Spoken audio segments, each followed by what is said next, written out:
This is going to be quite a bit to...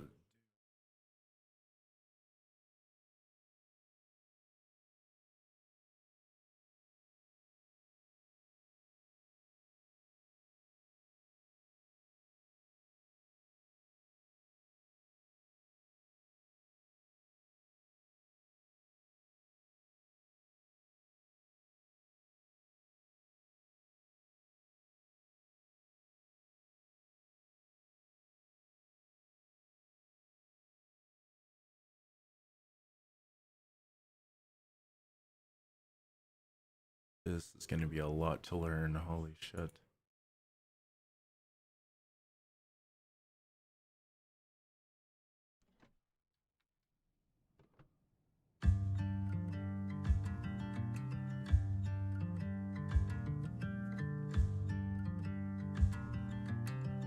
Shiny. All right, man, let's start her up. Look up as you'll be making your way from the rear part of the overhead panel. The guarded control boost switches are already set to on. However, the oil cooler flap switches should be in auto.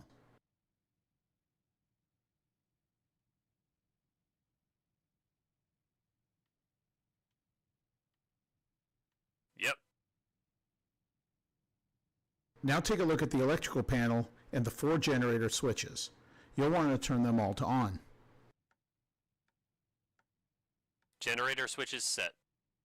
Moving forward on the panel, the external power APU switch should be set to off, and so is the battery switch.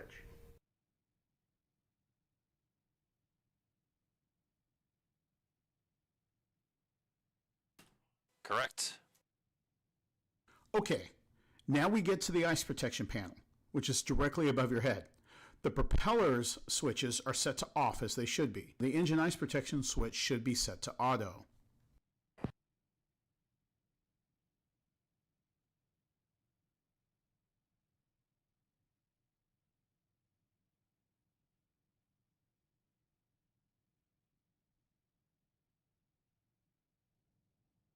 Okay. Good. Wing and empennage ice protection switch is already in auto, and the de-ice is set. Pitot and NASA switches are off. Yes, sir. Okay, Now, this is let's the move pre-check. over to the right to the bleed air panel. All the switches there should be in auto, middle position. And indeed they are. Pressurization panel is here on my side. The guarded switch labeled emergency depressurize is set to norm, but we have to switch the mode select knob to auto.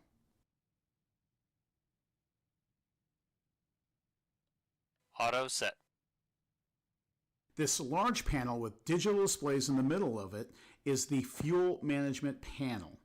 Here we can control the fuel flow to the engines, check fuel quantity in all the tanks, etc., etc. For now, we just have to check that the left and right fuel dump switches, the guarded ones, are set to off. Right fuel dump switch is off.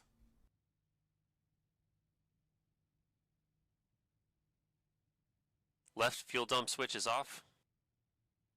Good. Now the exterior lighting panel, which is on your side. All lights should be set to off.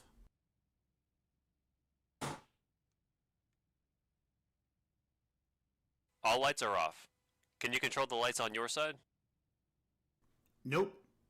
But I'm in charge of air conditioning, so behave or I'll freeze you to death. Wow, it has dual zone AC. Neat. It doesn't. Never mind. Let's move on to FADEC and propeller control. If I remember correctly. Okay. The FADEC, which is short for Full Authority Digital Engine Control, is responsible for all aspects of engine performance. The 4 guarded switches, with the guards up, should be set to middle or the normal position. Affirm. Same goes for the propeller control switches below. Finally, the prop sync switch and guarded ATCS should both be set to on.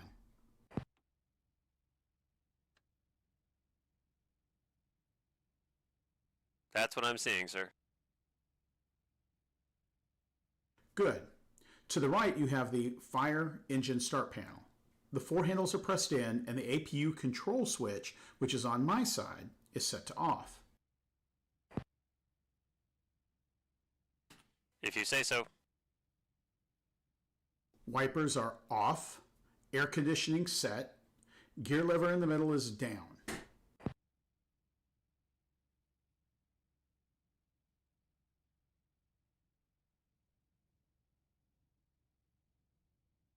Check. To the right, we have the landing lights panel. It seems to be set up correctly, meaning left and right motor lights and hold, left and right landing lights, as well as taxi lights and wingtip taxi lights are all set to off.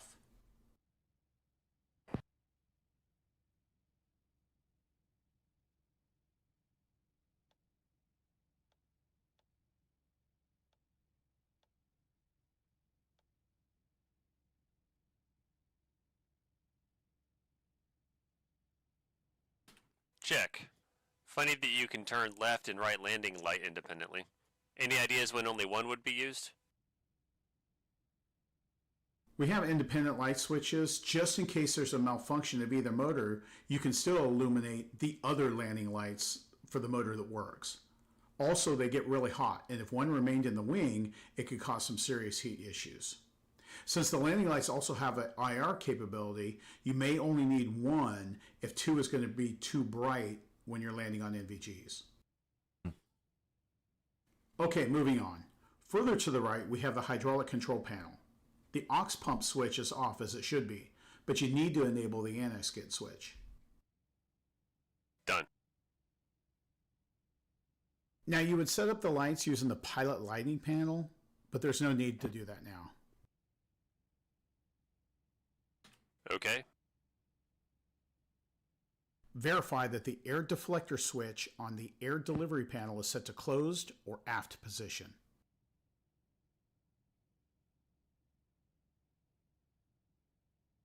It is closed. Good. We're ready to start her up. Anything else before we move to that part?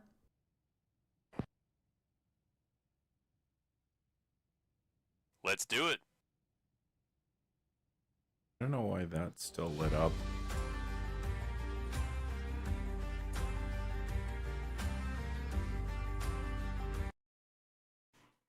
Okay, well that was easy. All right, next up, power up.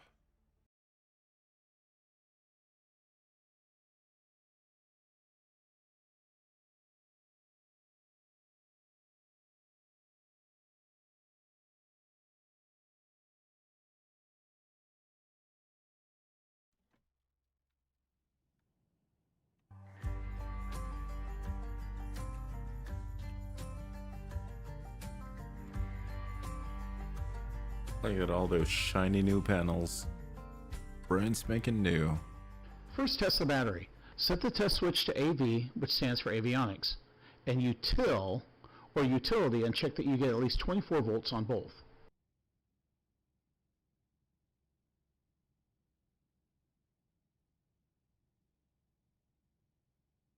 .24 on AV.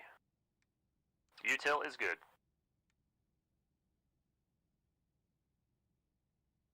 All right, now flip that battery switch to on. Done. Cool. Let's wait for 3 greens and 3 screens. Should take less than a minute. Oh yeah, it's up here. This one's gonna come up, this one's gonna come up, and I think these ones.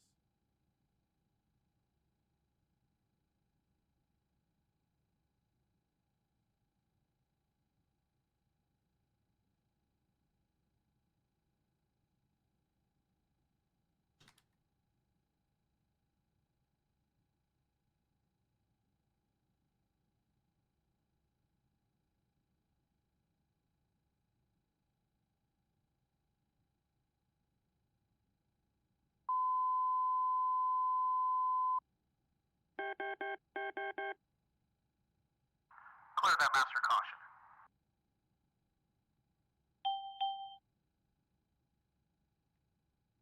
Gear lights are on. Both HDDs are on. CNI is on. Testing the battery again.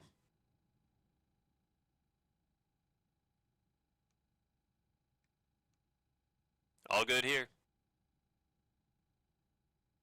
Set the switch to external power. Set. Alright, now check with the load to see if the APU is clear. Okay.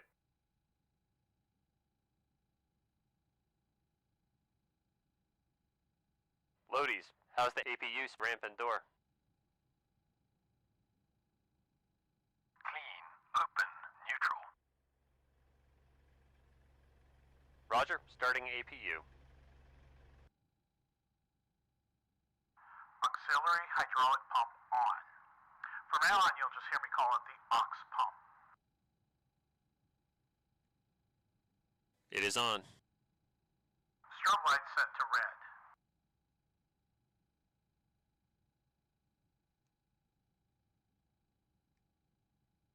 Strobe lights set. Good. Fire up. Bring the knob to start and wait for the green light. So you hold it on start till the light comes on, then you let go. APU spinning up.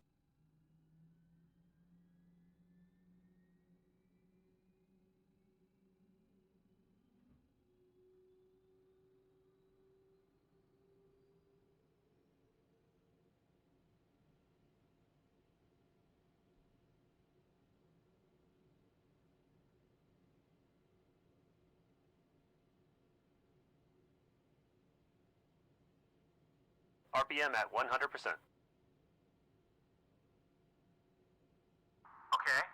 Select the APU as the power source on the electrical panel. Set. Check that the radar master switch is set to off.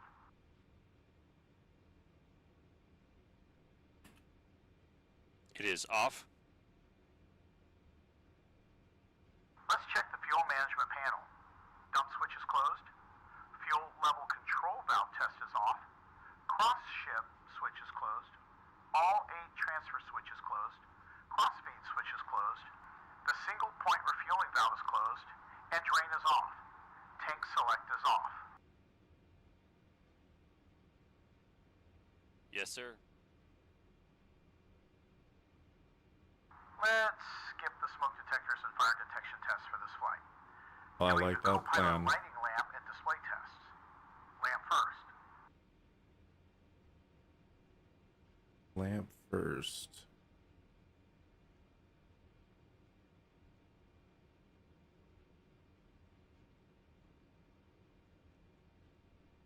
What the hell? Why is it jumping on its own? Weird. Is that glitched?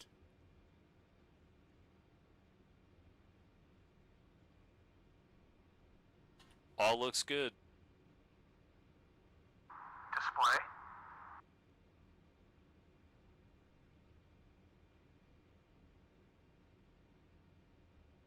Check. Okay. Bleed air panel is next. Open the APU bleed air valve. It is open. Check bleed air pressure. Check. Over 45. Let me quickly set up the switches for the air conditioning on my side. Roger. Done. Check the data on the CNI and verify our position versus the kneeboard.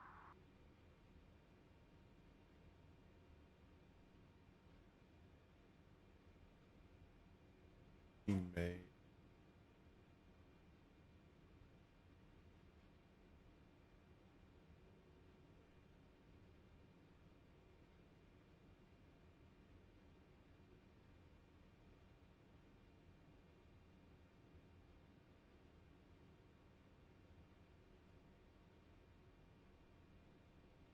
Where the hell do I see the position? 42, 27, 86. Oh, there. And then the date. Where the hell's the date?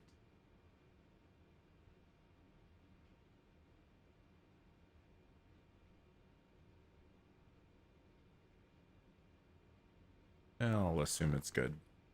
Date checks, position reference GPS checks as well. Good. Now select Auto Nav. Oh, right.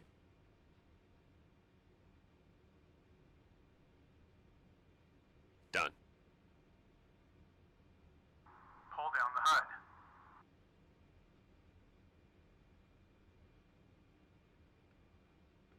Okay. Pull out the brightness knob to activate it in auto mode. Ready. Okay, one more thing which is really crucial during the startup. Electronic circuit breakers, or ECBs. Like in the Russian aircraft where you have to press whole scores of them in to start them up? Not exactly. Most of them should already be okay, but there are some that are pulled on shutdown, and if you don't reset them, you'll get engine fires. So never, ever, ever forget about those. Yeah, ECB those would be right on the here. CNBP, right? Yeah, correct. The CMBP is in the middle, so both of us have easy access to it. As you can see, the ECB page is already up. Yep. Now we need to display the ECB page on one of the HDDs. You can see that it's set to off, as indicated by the inverse video next to the HDD. Let's go ahead and pull it up on HDD 2.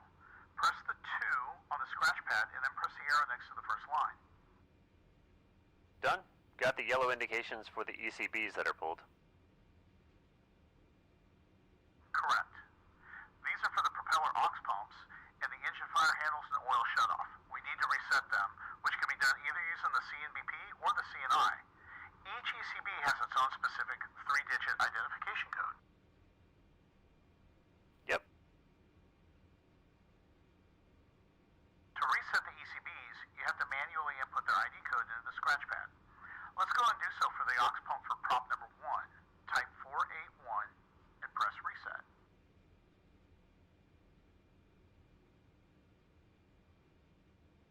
Okay, it disappeared.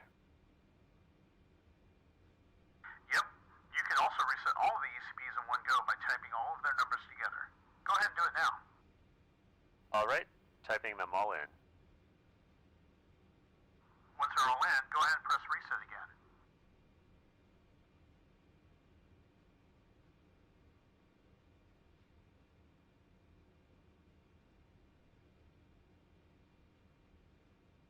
The system wants me to verify reset. Yep. Press reset once again.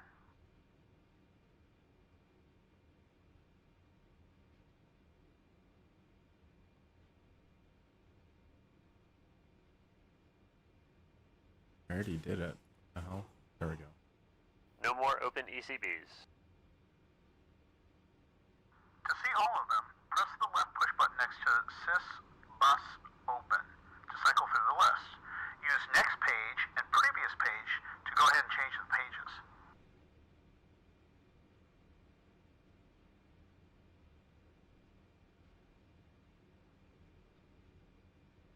Okay, that's what that does.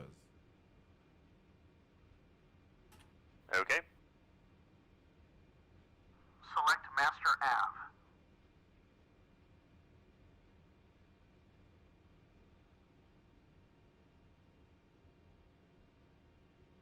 Done. Move the elevator tab switch forward to the norm position. If you forget to do this, your autopilot will not work. Switch set. Alright, let's move on to cockpit setup.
Ready? I like pressing buttons. Will be handy when I transfer to commercial airlines. Already thinking about that, huh? Better focus on today's mission. Alright, let's go. Okay, let's start with the oxygen. Leave it on 100% and turn the supply on.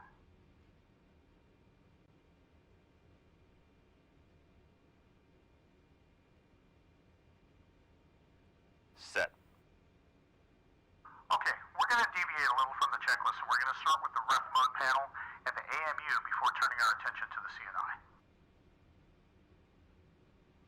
Okay. That panel, located on the left above HDD1, lets you set up several different systems, such as HP, which is... This one's easy. Hit points. Right. If you look at HDD2, you'll notice a blue value of 4.0 HP, or 4,000 horsepower.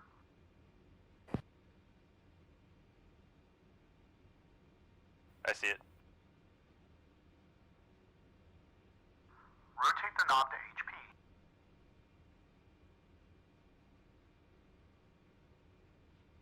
As you can see, the digital display shows 4,000. This is the HP limit, with 5,000 being the maximum. If you turn the ref set bezel and decrease the number, you'll see a blue caret on digital dials on HDD2 move as well.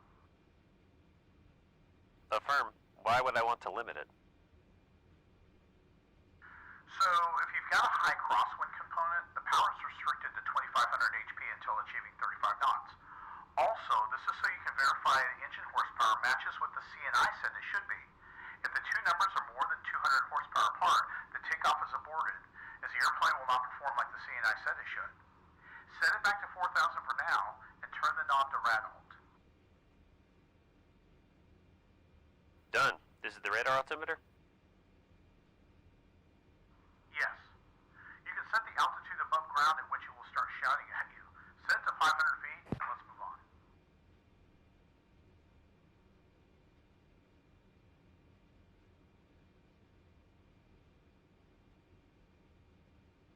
That takes a while.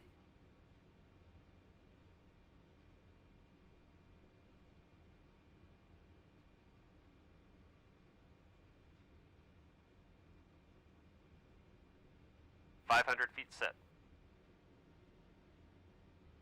IAS stands for indicated airspeed, and FPA is the flight path angle. Both will be set later for the autopilot. Let's just leave them there for now. Okay. Finally, MINS is the minimum descent altitude reference in feet. Moving the bezel will change the position of a cyan line on your PFD. Play with it if you like, but then leave it at 0.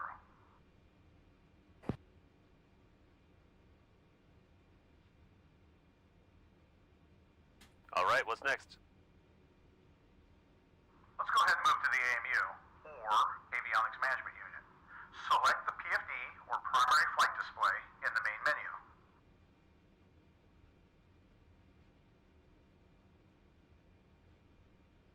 Done. Okay, now make sure that the pilot is selected as source, and that 1 is boxed for altitude reference INU, CADC, and radar altitude.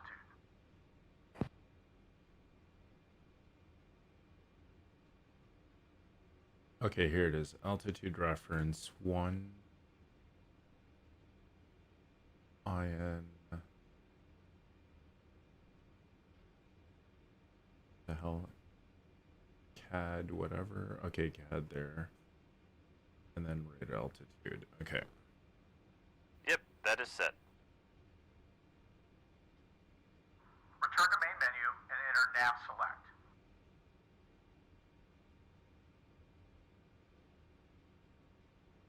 Alright. Here, make sure that the CDI is set to nav1.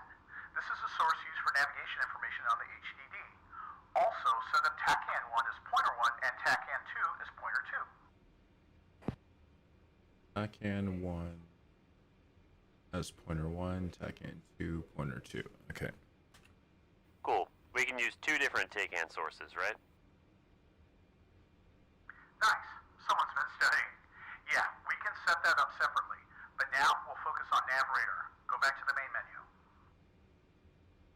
my god, it's so much done. As you can see, it's a lot to learn. Any new plane is a lot to learn, but a cargo plane, oh my god, there's so much button pushing just before you even take off. It's nuts. Okay. And choose the nav radar. Nav radar menu is now open.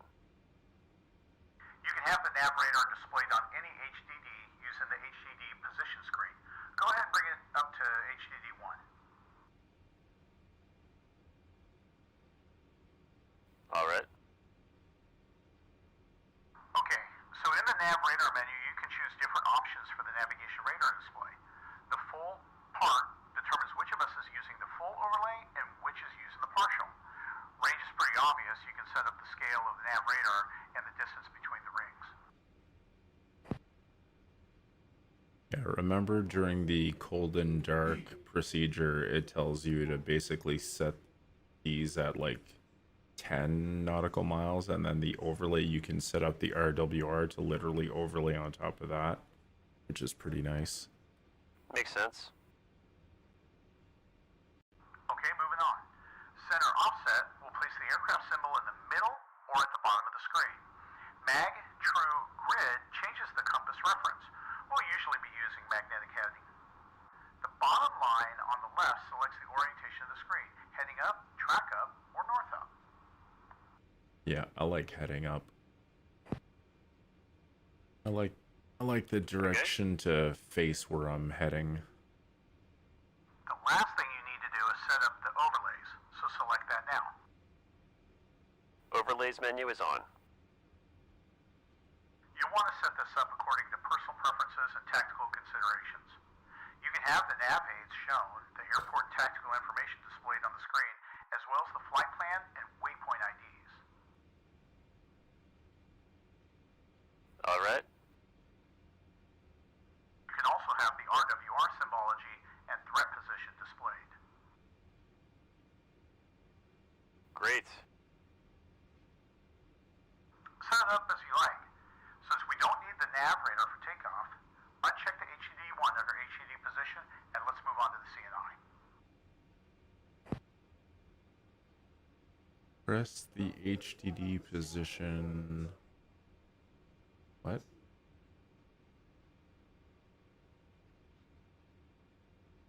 Right LSK3.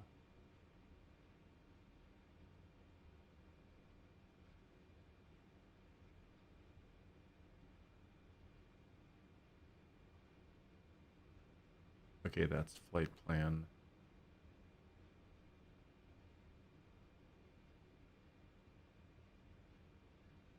What? Okay, press LSK1 next to HDD1 to uncheck it. What? I don't get it. What the hell do they want me to do?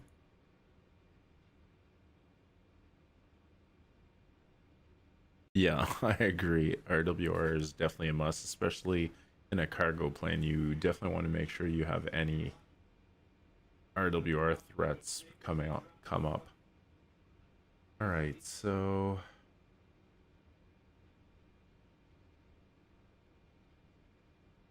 note, press the HDD position with right LSK3.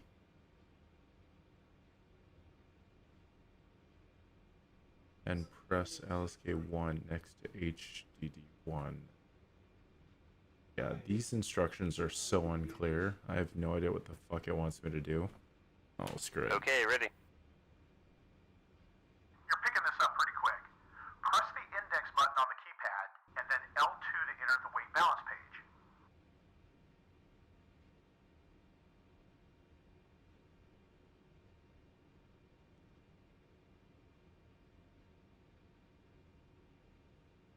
Okay, there.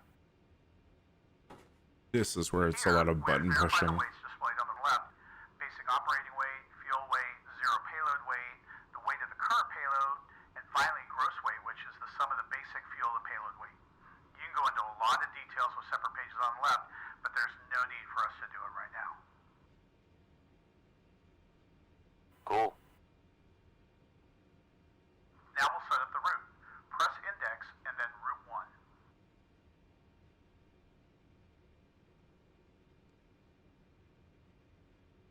I'm there.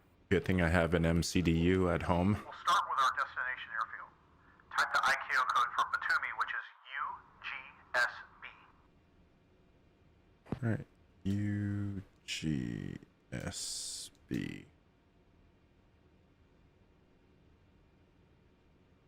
Okay. Now, press R1, mark destination to input the code. Done. Press next page to see all the waypoints. We should have several of those set up. That is what I'm seeing. Now, R6 to activate the route. Route activated. The execute button, labeled EXEC, on the scratch pad should have the green light on. Press it to execute. Done. As you can see, the name of the route changed to ACT Route 1, or Active Route. Now press R6 to enter the Performance Initialization page. Perf int selected. Here we can check and set up the weight of the aircraft, payload, fuel, and gross weight. But let's focus on the navigation though. So press next page on the keypad. Okay, done. The purpose of this page is to check and enter climb speeds, altitudes, and other climb parameters. For now, we'll set the Katese transition altitude, which you can find on the kneeboard. But to save some time, I'll just give it to you. It's 7,000 feet. So this is the altitude at which we're switching to the standard barometric pressure, right? Correct. Go ahead and type 7000 in your scratch pad, and then enter it into the system using R2. Transition altitude set. Sweet. Note down the drag index shown on the bottom right, and let's move to Perf Init Cruise 1 page by pressing next page on the scratch pad. Drag index noted, and there. Here, we'll input our cruise altitude and the upper level winds. We'll start with the altitude set to 16,000 feet and confirm with L1.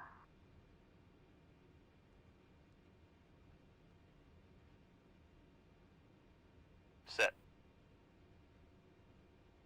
Now, the upper level winds, which at that altitude, according to the kneeboard, are, right, 012 at 12 knots. Type 012/12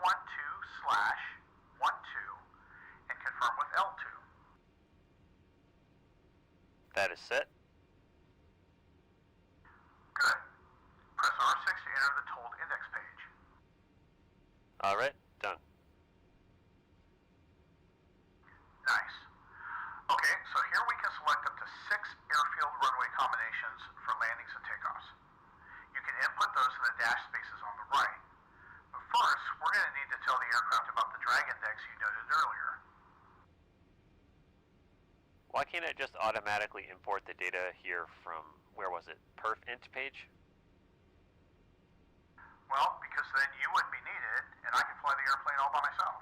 Go ahead and type in 10 and confirm with L5.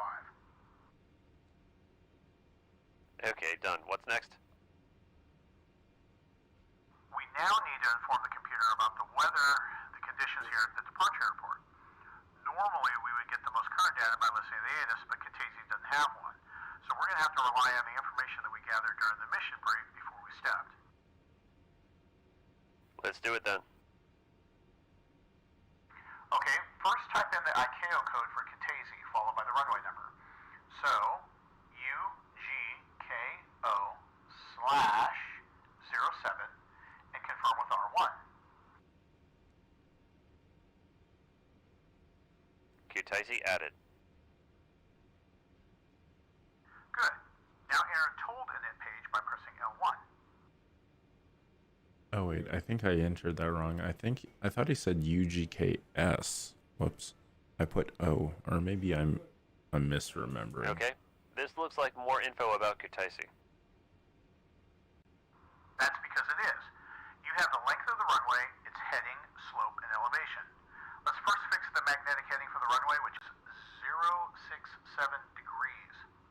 Go ahead and type it on the scratch pad and confirm with L2. Okay, fixed. Next, the slope. Yeah,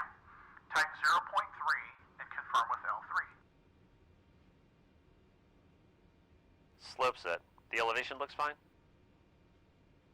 Correct. But bear in mind, this is the elevation for the touchdown. You can also manually enter the pressure altitude next to it, but we don't have that info now, nor do we have more information about the runway condition in or below. Okay. Next weather. Okay, now time for the surface winds. Type 038/08 and confirm with R1. Done. Outside air temperature is 15 degrees Celsius. Now type it in manually. The aircraft should be able to tell at least that, I guess. I told you there must be some reason for having two pilots. Type 15 on the scratch pad and confirm with R2. Temperature set.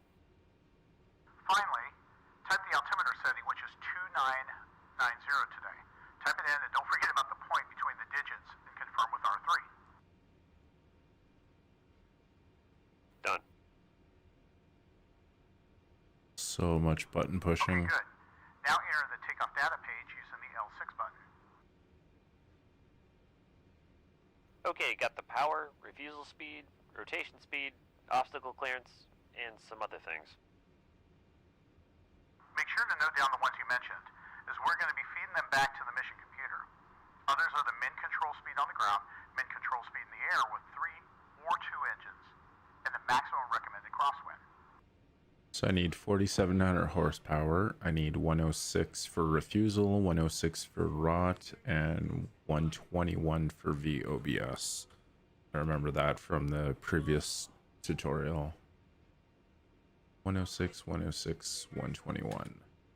Right, the power, refusal speed, rotation speed, and obstacle clearance, all noted. Let's punch them in, shall we? Press the MC index button on the scratch pad. Whoops, wrong button. Okay. And now, select V-speeds with L4. Got the menu open. Okay, enough guiding you by the hand. Introduce V1 and VR and V2 using L1, L2, and L3. Let me know when that's done. Shit. I did not write it down. Okay. Nice. I was gonna say, I'm pretty sure it's 106, 106, and then, yeah, so 106, and refusal, 106 in rot, and then 121 in vertical obstacles.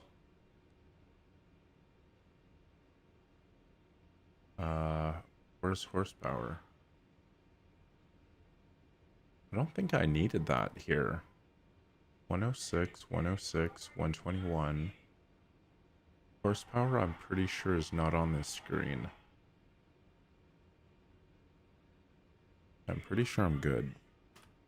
Done. We now have to get back to our horsepower limits and set it up accordingly on the ref mode panel. Go ahead and set the knob to HP, please.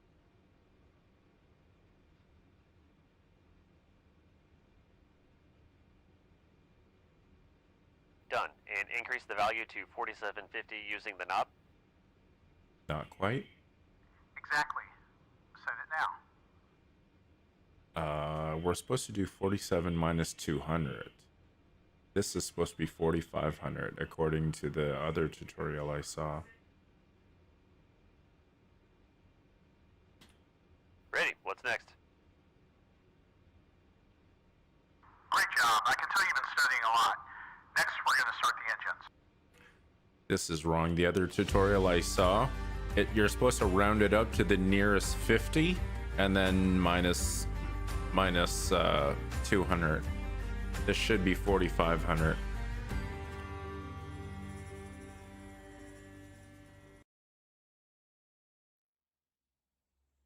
Right, next up, engine start.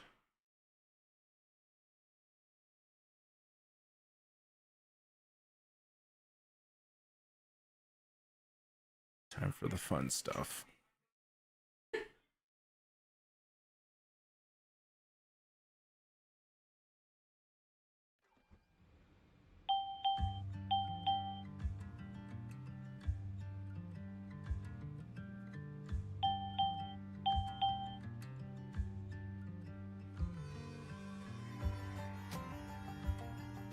Alright, first things first.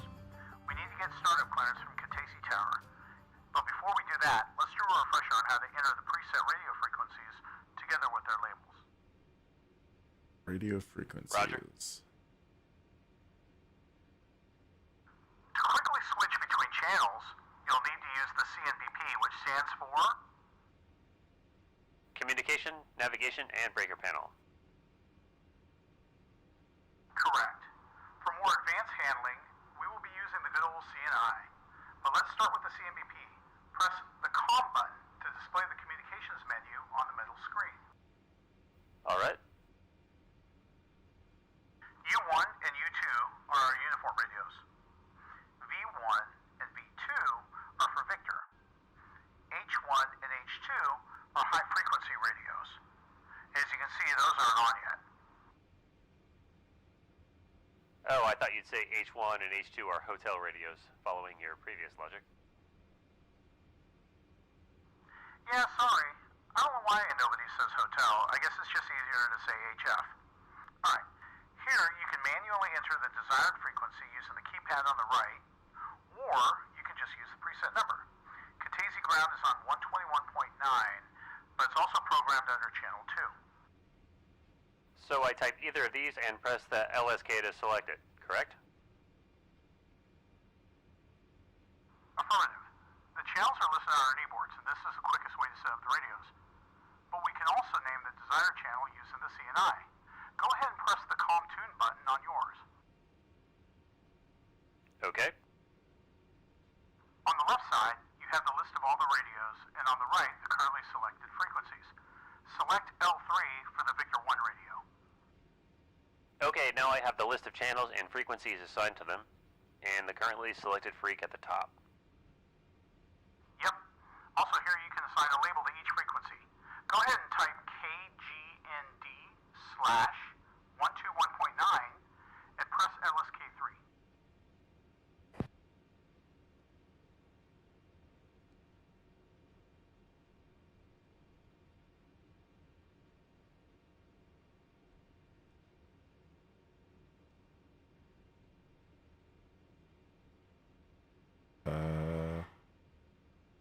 KGND/121.9. That is what the fuck I pushed. KGND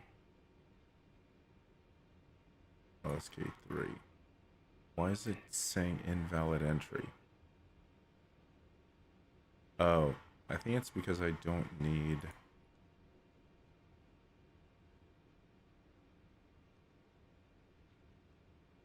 Oops.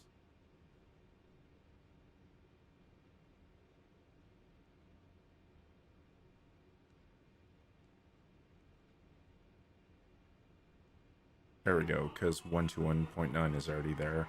And why the fuck did it tell me to type this? Stupid. Done. The label for channel 2 is set. Alright, very good. Now I'll show you how to select a given frequency using the CNI. Press LSK3 next to the newly created label. Done. 2 appeared in the scratch pad. Correct.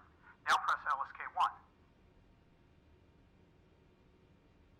Now I have the label, channel, and frequency in the top row. And the new frequency should also be displayed on the CNBP.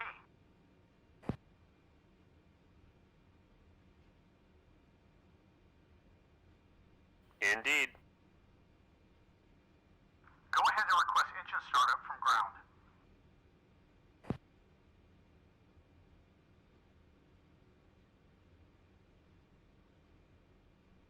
Ticey ground, good morning. This is Heavy 1-1 on the west ramp. Request engine start.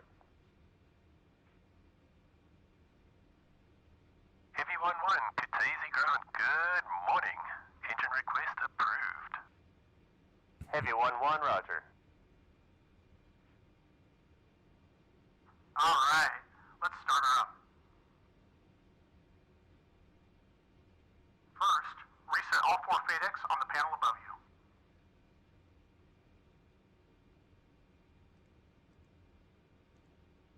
Done. Now, enter the engine page on the AMU.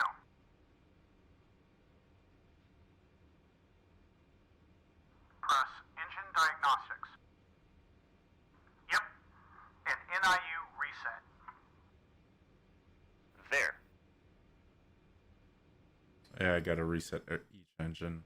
Now you'll have to reset each engine. You have engine 1 selected, so press Reset NIU. I had the reset NIU and inverted video, which disappeared. Yeah, that means that NIU for engine 1 is reset. Now cycle to engine 2 by pressing the button on the left. Okay, 2 is now highlighted. And press Reset NIU again. Okay, should I do the same for the remaining 2 engines? Yes.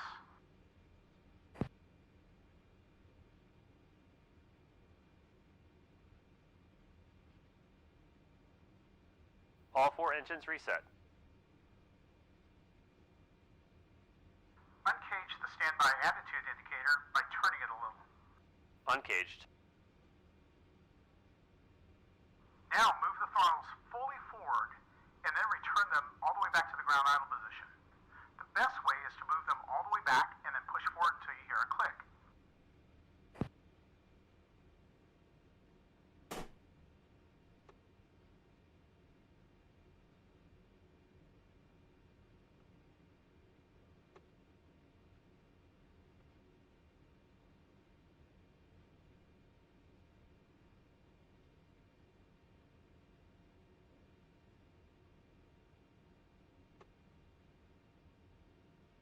Okay, done. Press all 4 low-speed ground idle buttons. The green low light should eliminate on each of them. If it doesn't, make sure that the throttles are set to the ground idle position. Low speed ground idle set. Verify the emergency brake is set to emergency and the aux pump is on. Affirm for both. Turbo suction boost pumps on.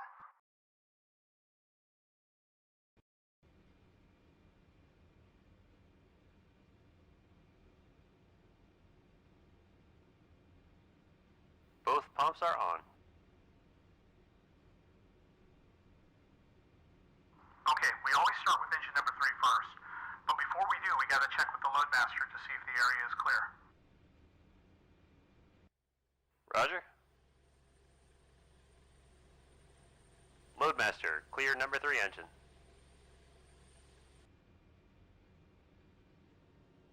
Engine number 3 is clear. Starting 3. Turn the engine 3 start knob to the start position and hold it there until the white box shows around the engine readouts.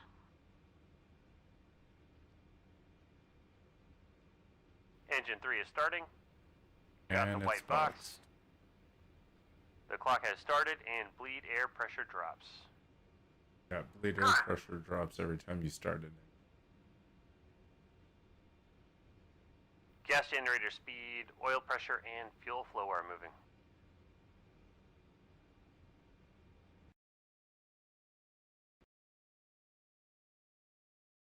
Goddamn fucking lag.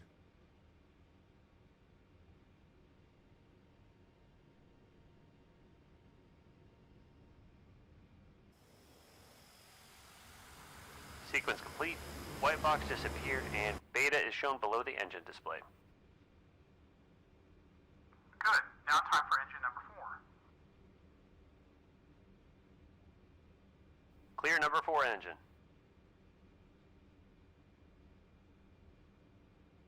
Number 4 clear.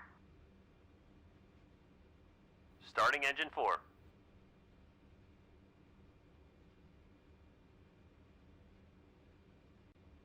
Good start. Hit white box, timer started. Okay. For the most part, the FADEC does everything for you. But we do need to monitor the indications, so go ahead and make sure you're watching those engine instruments. NG. Oil pressure. Fuel is flowing.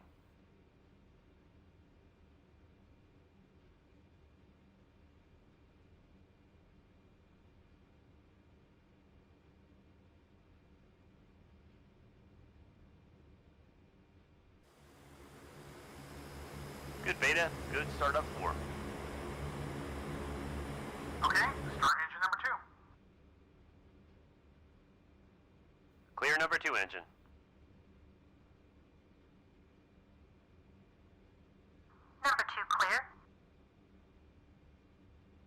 Starting engine 2.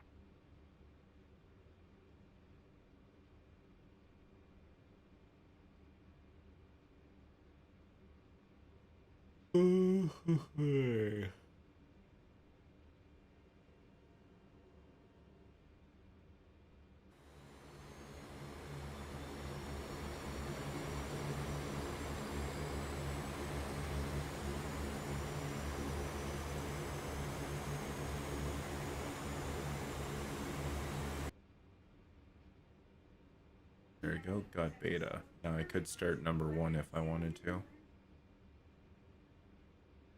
Good start of engine 2. Good. And finally, wait for it. Yeah, Number go ahead one. and start engine number 1. Clear number 1 engine. Number 1 clear. Starting engine 1.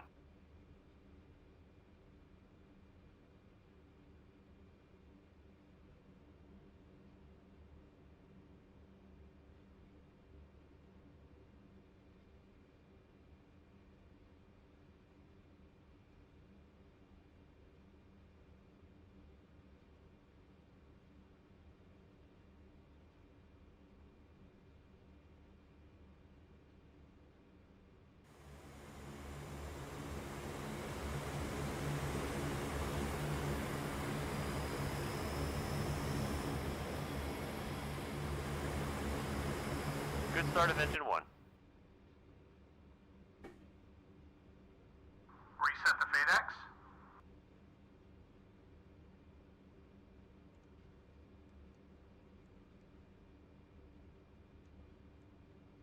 FADEX resets.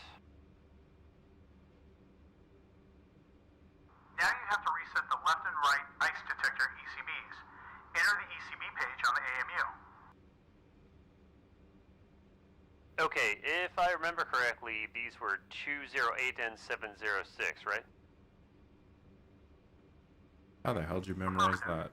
Type 208706, select poll, and then confirm with the same LSK.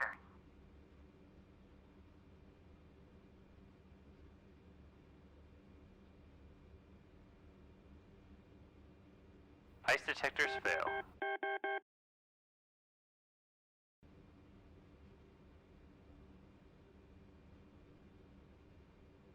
Good.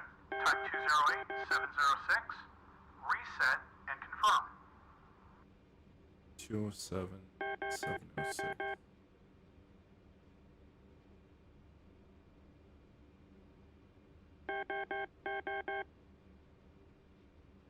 Done. Starting engines check complete. That's not how I did the ice check last time. I did it literally right here.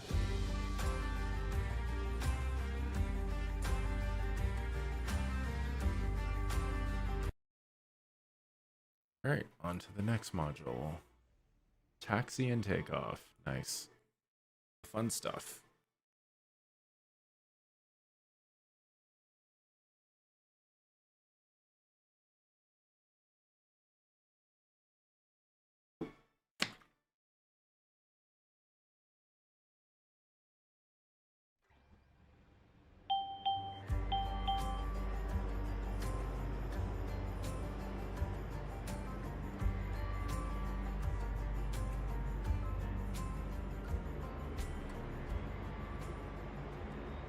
Okay, we're now going to perform the last checks before taxi.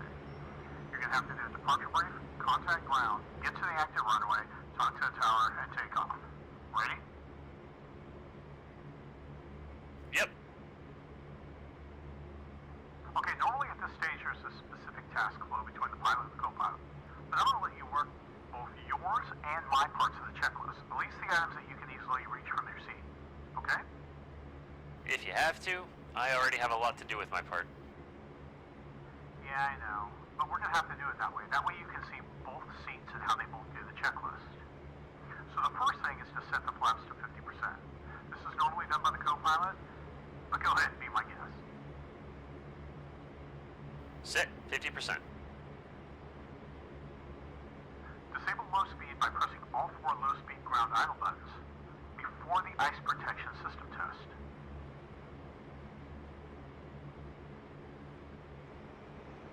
Okay, low speed is off. Now move the engine de-icing switch above your head from auto to on.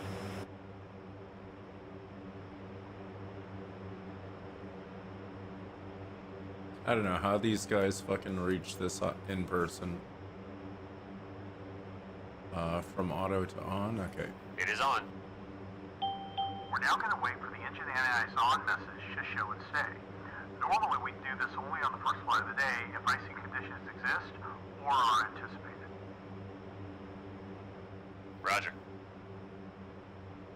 Okay. Good. The caution is on. De-icing. Move the engine switch back to auto. Okay, done. Cycle the anti-ice switch. Done. Re-engage the low-speed ground idle buttons.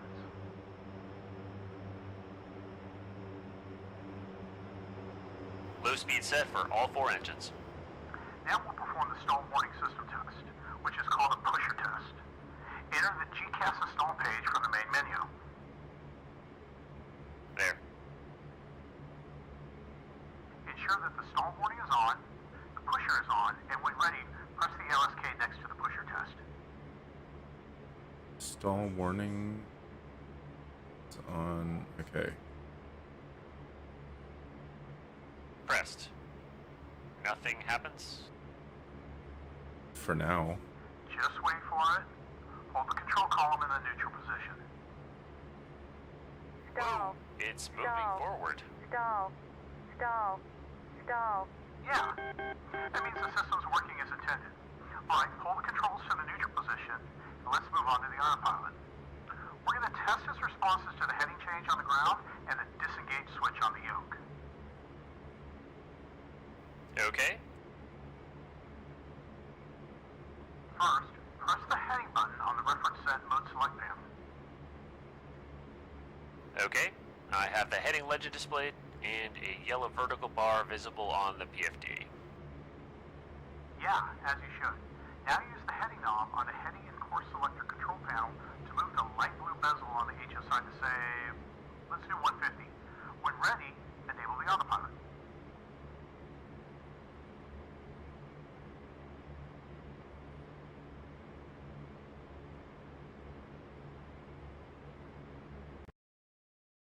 Come on. There we go. Now hit what? Alright, autopilot. The yoke is turning to the right to intercept the desired heading. Yes. Now disable the heading. Done. Play with the wheel on the AFCS control panel. See how the controls react.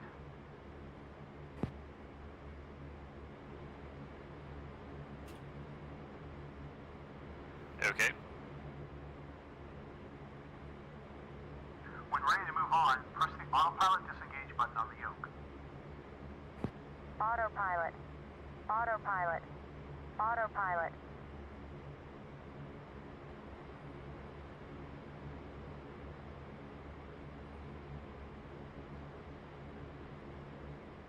I'm getting the AP disengage caution.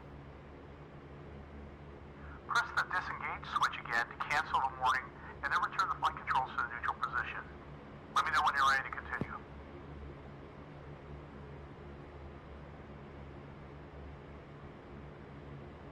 Okay, let's move on.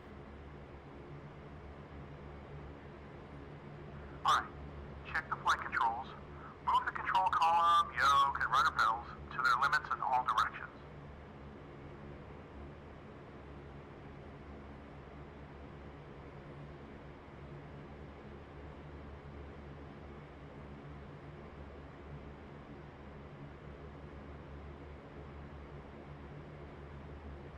Flight controls checked. Good. Halo on the rudder trim is set to 0, as you can see on the gauges above the pilot lighting panel. Elevator trim is set depending on the location of the center of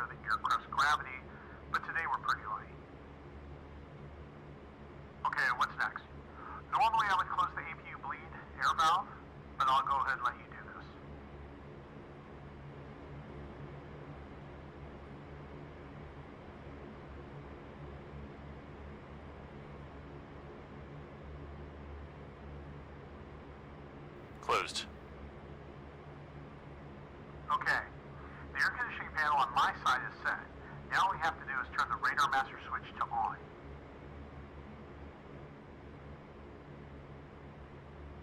Nav radar is on. Okay? Don't forget to close the ramp. Right. Stand by. Loadmaster, clear the ramp.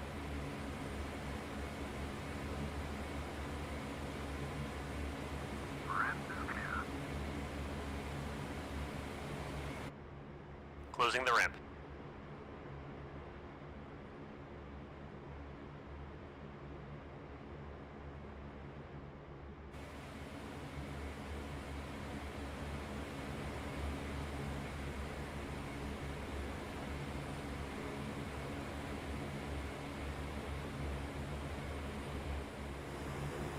And ramp is closed.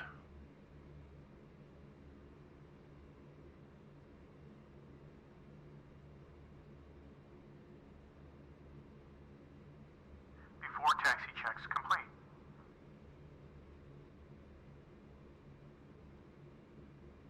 Alright, I want you to pull up the checklist for the departure briefing and read it to me now.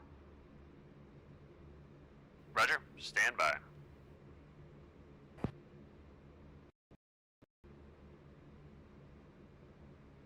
Alright, here we go. Departure briefing. We'll do a left seat, normal takeoff. Takeoff data. Gross weight 129,000. Predicted horsepower 4750. Runway 067. V1 and VR at 106. V2 at 121. Flaps up. Safety speed is 135. Departure procedures. We'll climb to 2,000 feet on runway heading, then 3 nautical miles from Taycan Station, we'll turn to 064 and fly to exit east. We will then turn southeast towards waypoint 2 and commence our climb. Noise abatement procedures, keep south from the city of Kutaisi. Transition altitude is 7,000 feet. No Well, hazardous terrain or obstacles during takeoff and departure. this is like fucking taking off a commercial plane, for fuck's sakes. Contact ground and request taxi. Roger.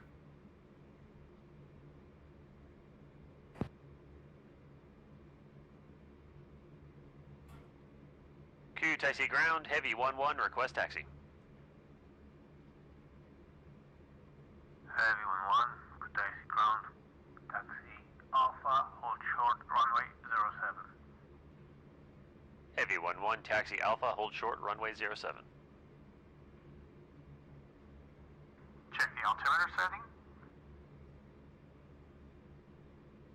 Altimeter set to 29.90, reading 160 feet. Same here. Standby altimeter. Check set to 29.90, reading 160 feet. Departure review. What the hell do I see that? No changes. Initial heading 064, 2,000 feet at exit east. Departure review complete. Set the radar to monopulse ground map.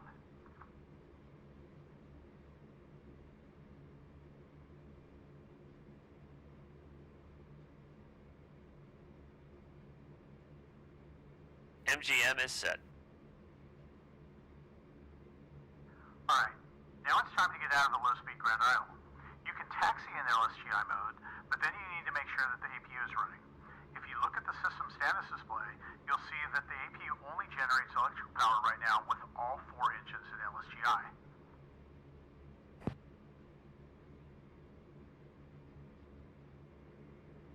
Yes, indeed.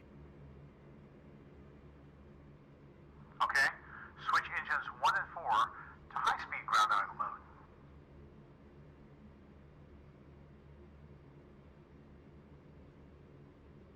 Done. Now, check the system status display and wait for both engines to generate power. Power is up. Turn the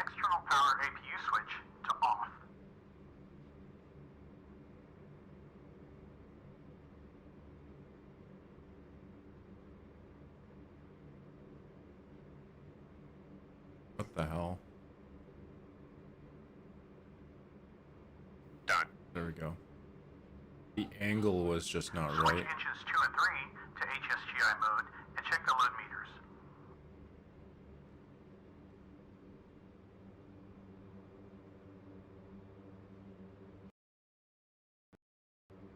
Engines 2 and 3 are out of LSGI and generating power.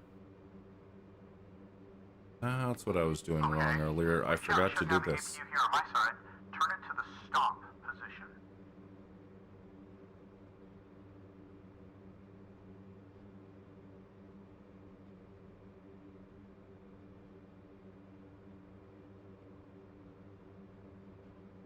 What is this? Oh, APU start switch. Yeah, I don't need the APU anymore. I got 4 engines running. APU is now off. I'm used to the Hornet where it turns off automatically. Parking brake. Done. Okay, next we would normally set up our defensive systems, but we can skip it for this flight. And with that, the before takeoff checks are complete. Alright, time to move. Before we do though, a couple of important pointers. So don't touch anything just yet. First of all, try not to use the wheel brakes to control the taxi speed. Instead, use fine thrust changes, okay? How do I Understood. do that? Brakes are okay, especially when bringing the aircraft to a full stop, or when taxiing near ground personnel, or places where we can blow up dust or other shit. Makes sense. Now to turn, you don't use your rudder pedals. But that wheel to the left from your yoke has a range of 60 degrees to either side. I don't need to tell you to go slowly, especially during tighter turns, and especially when you're heavy. I am not a big fan of higher speeds. Otherwise, I'd be flying an F-16. Right. The third thing is the reverse thrust. You're going to want to use it obviously to slow down after landing, but you can also taxi backwards. When you do, make sure you got a loadmaster on the intercom and that he opens the cargo door, lowers the ramp, and gives you instructions. Really? You can go backwards? Roger. Okay, gently add power and wait for the aircraft to start rolling. Then press on the brakes to stop. Okay.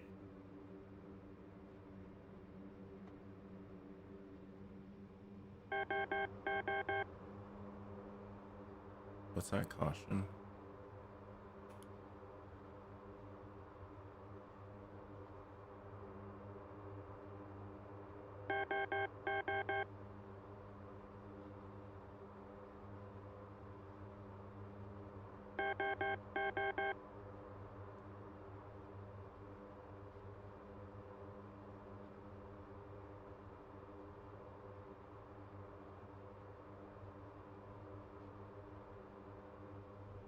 There we go. Okay, the emergency brakes are working fine. You can disable them now. Remember that as long as they're on, the anti-skid won't work. Done. Now check the normal brakes. Taxi ahead a little and stop once more. Okay. Good. Let's move forward to taxiway Alpha there on the right.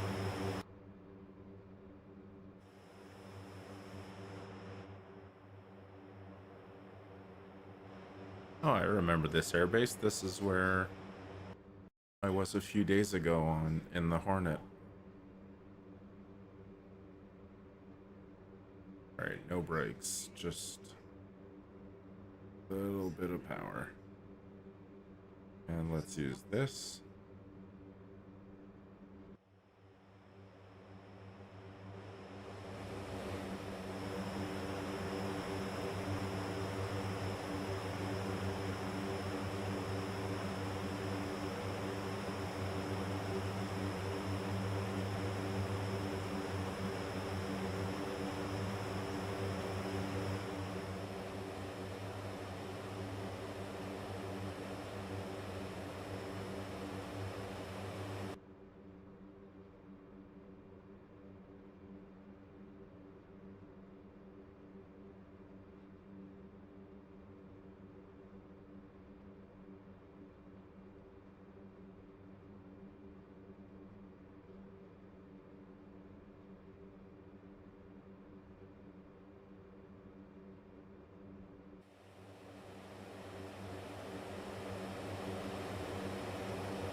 do I do reverse thrust? Oh, that's how. Jesus. Ooh. What the? Oh, it was a little... I fucking went bumped. I almost went nose up.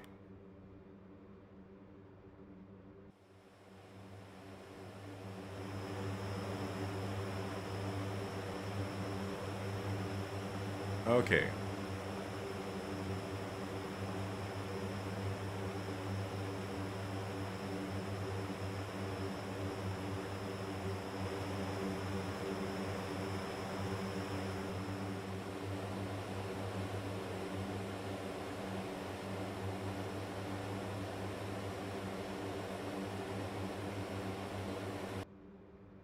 Okay, so by putting it a little behind ground idle, that's how I friggin' get it to go in reverse thrust.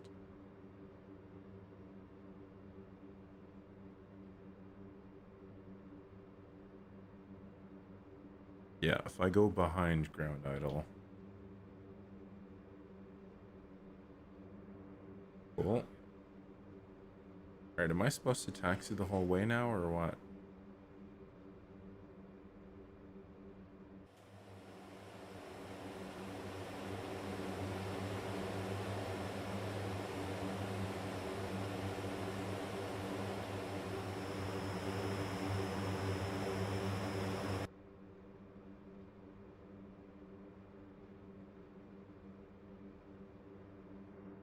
Just realized, do I have my lights on? Oh yeah, I do.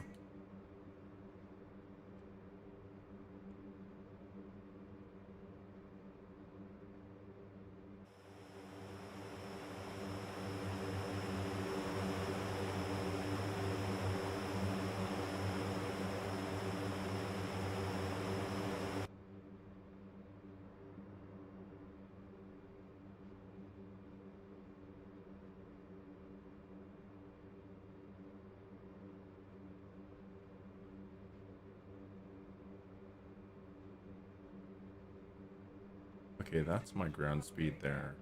That carrot in the middle.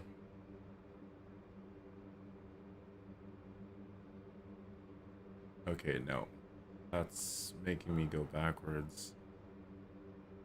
Okay, that's positive. Yeah, now I'm stopped.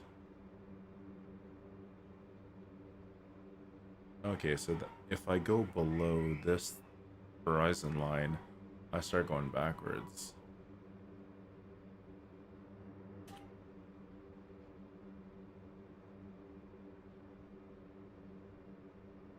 Alright, what am I supposed to do now? Am I actually supposed to finish taxiing, or do I line up?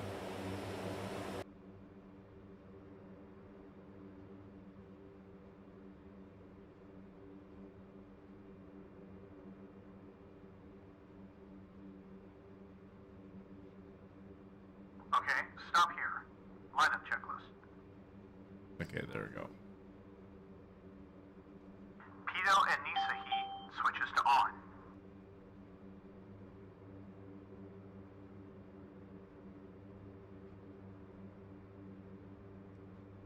Switches are on. Set the exterior lights, navigation lights to steady.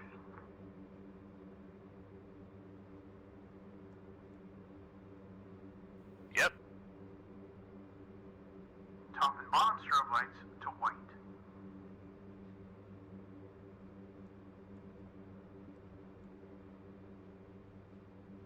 Turn on taxi and wingtip taxi lights. Oh yeah, those wingtip ones. I wondered what that looked like.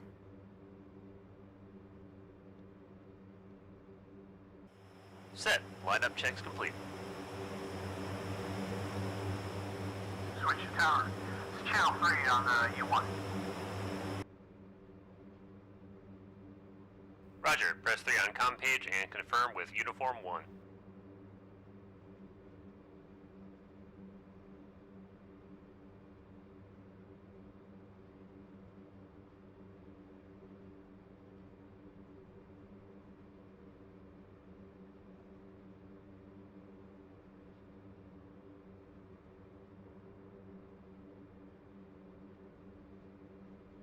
Alright, so what am I supposed to do now?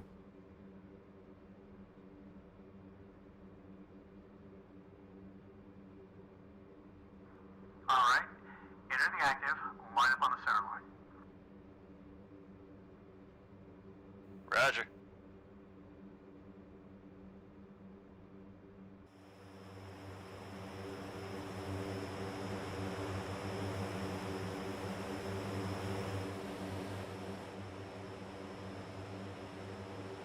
Oh, right. Parking brakes on. There we go.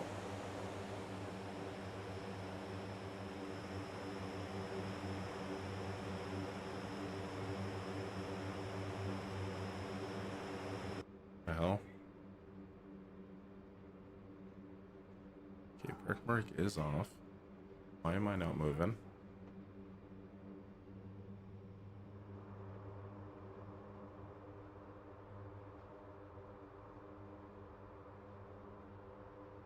Did the emergency? No, emergency brake is not on.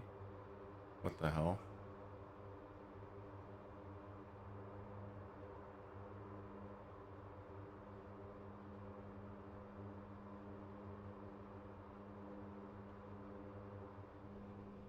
What the hell?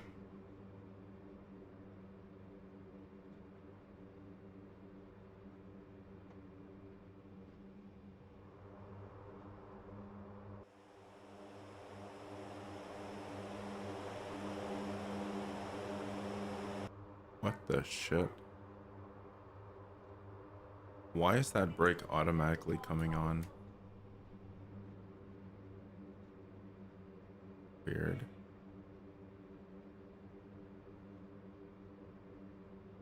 What the fuck? As soon as I hit the toe brakes, that brake is coming back up. That's weird. Is that a glitch?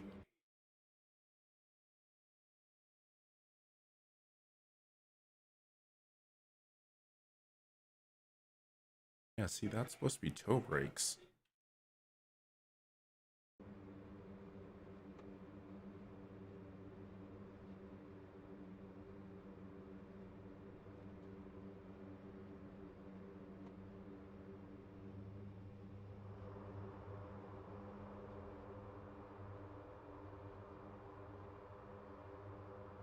Alright, what the fuck? Why am I not moving?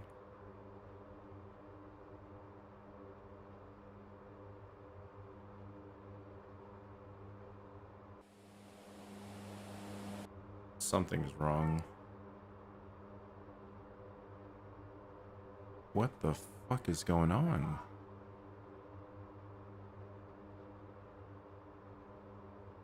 Yeah, all brakes are off.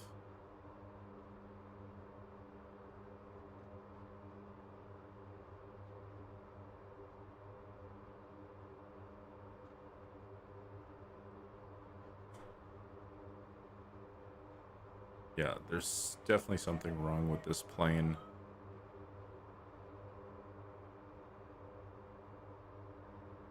So I'm not moving forward.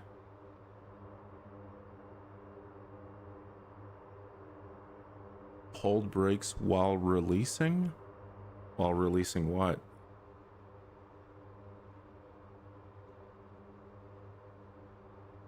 Oh, Jesus, fuck, you were right. You were right. So I had to hold the brakes while taking the parking brake off. Jesus fuck, I did not know that. I've never used a plane that did this.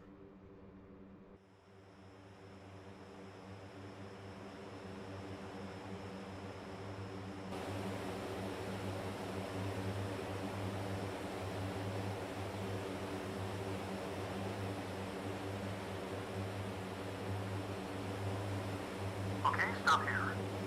What do we forget? Sandwiches. Huh, I got mine. We didn't set the tech in for Katesi. Ah, shit. Right. Press nav on the CNBP.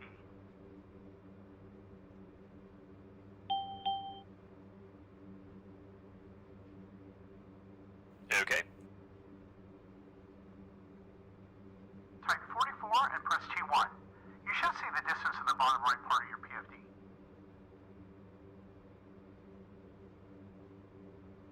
Done. All set.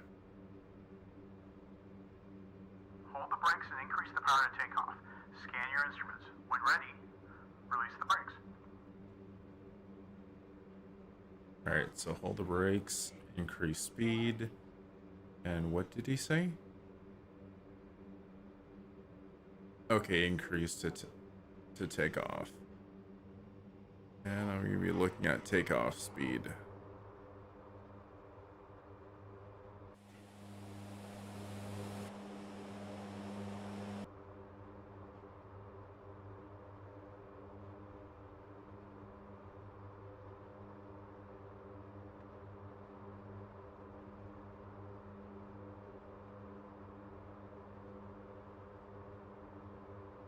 And look at what instrument.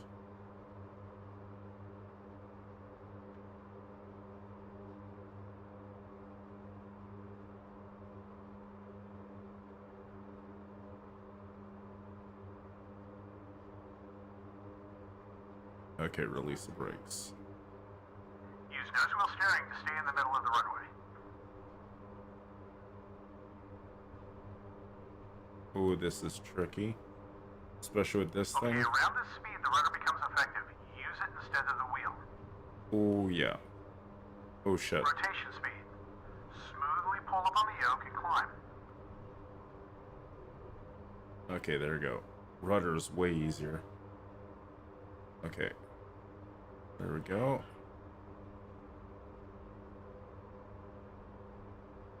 Raise the gear. All right, Gear up. Gear up.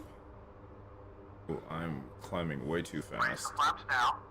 Keep heading 068. Okay, Flaps are up. Reduce power to max continuous.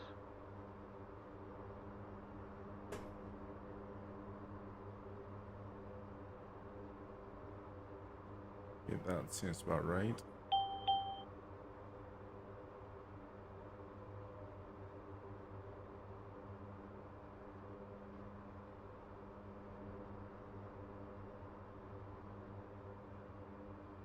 Turn to 064 now for exit east. 064 for exit east.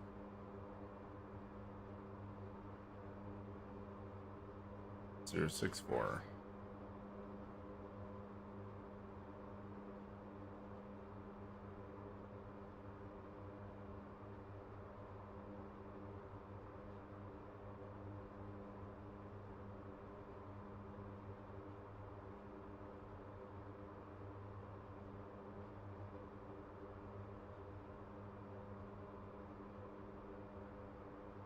What's my altitude?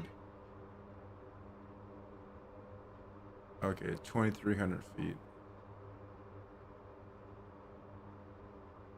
Very good. Start climbing and turn towards waypoint 2. Where is waypoint 2?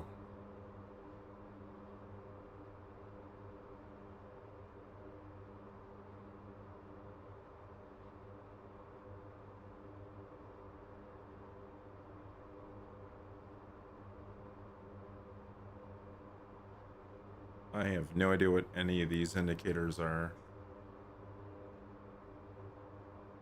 I do see an arrow here, though.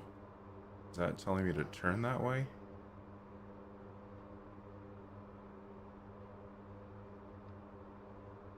Whoops.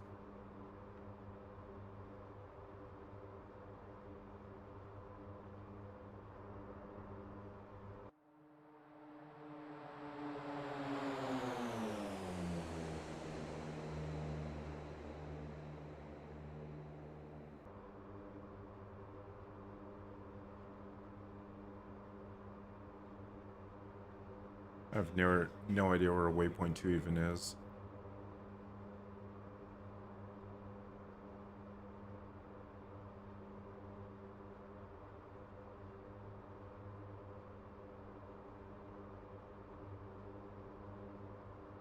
Does any of this shit tell me where my waypoint is?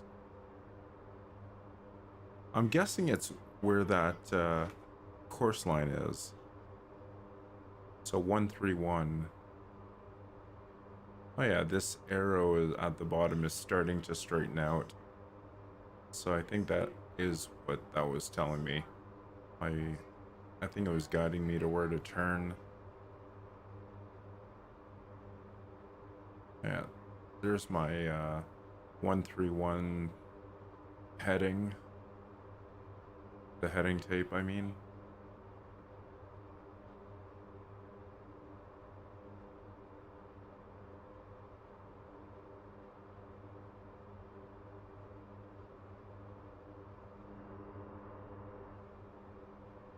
I have waypoint 3 selected. Oh yeah, it says it there, W3. Now I see. Alright, he was telling me to go to waypoint 2. How do I choose waypoint 2 though? Unless it auto changes.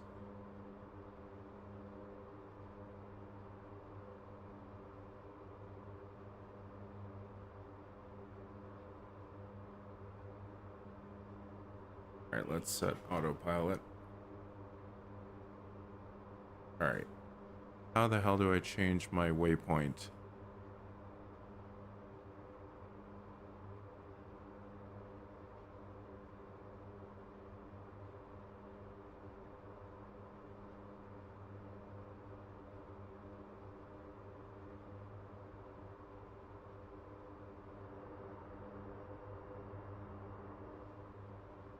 Yeah, I can, but the thing is, I'm way too far from my friggin' screen to see this.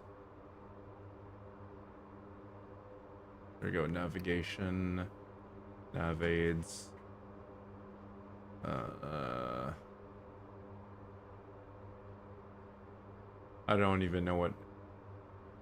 So I don't think I have waypoints.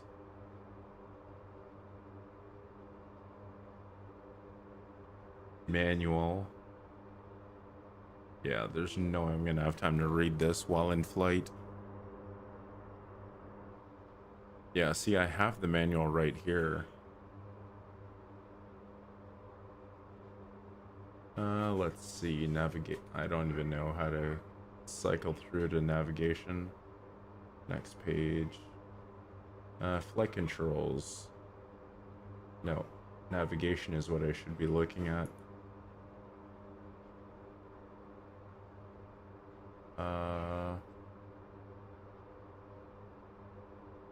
Is there a way of...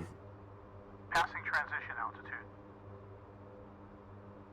Setting altimeter for 29.92. 29.92, what?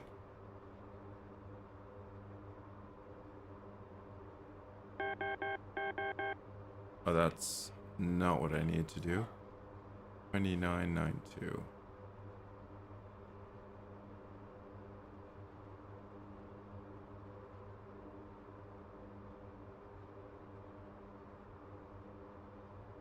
Okay, 2992. I don't know what this does. Looks like I can manually change this.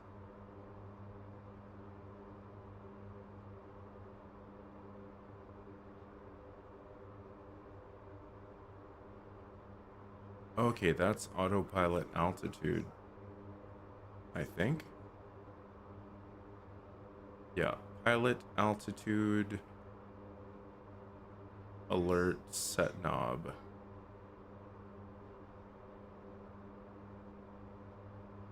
Oh, that must be the like the height warning.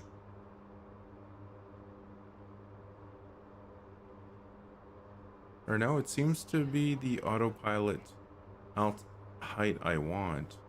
Whoops. Yeah, I want to be at 8,500 feet.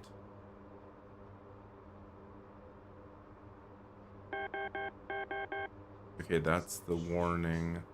Okay, yeah, this is to set the warning, I think. I don't know.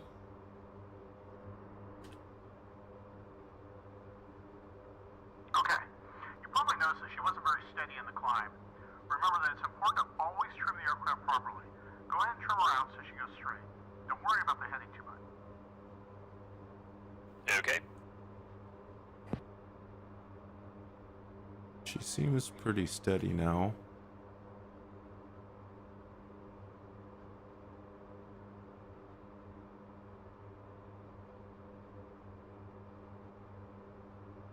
Yeah, she's not drifting at all. I think I'm good. All right. I think it's fine now. Perfect. Now get the digital map on HDD2. I want to show you something. Okay. Pressing Dig Map.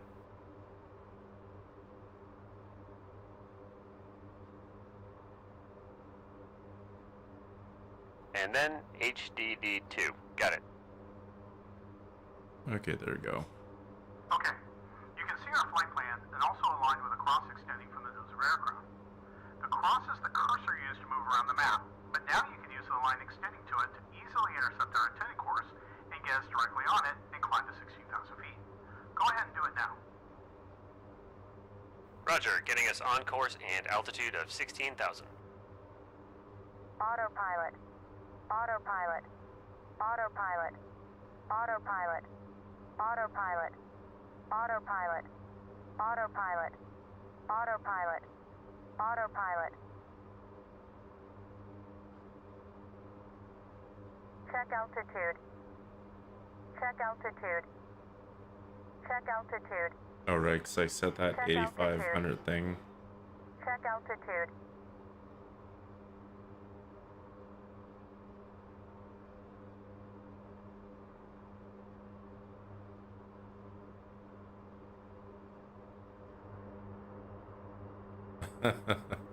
Yeah.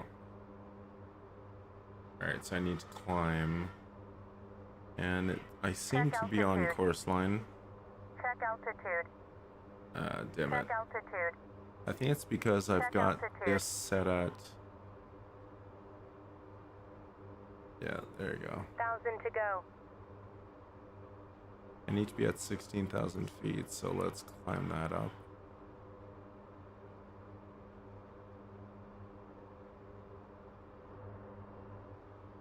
I really need to keybind my views.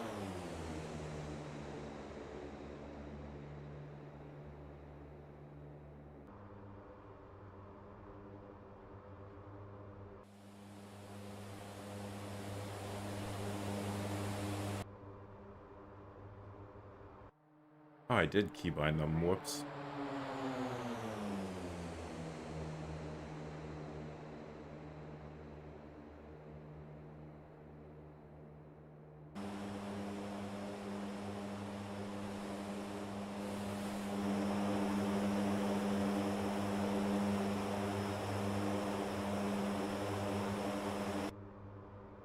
Alright, I need to climb at 16,000 feet.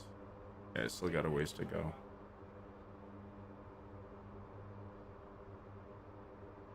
Yeah, and then I need to head there.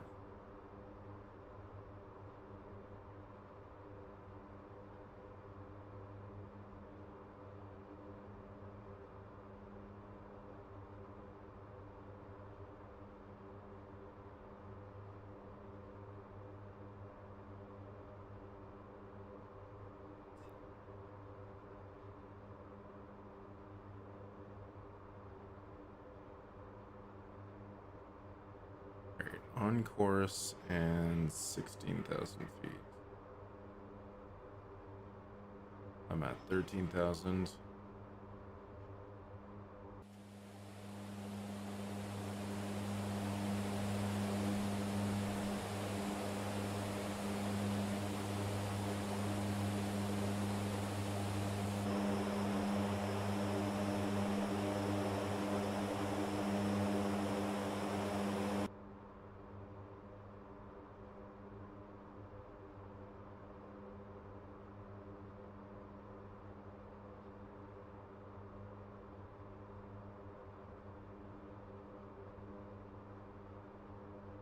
My god, is she ever friggin' hard to keep steady at this altitude?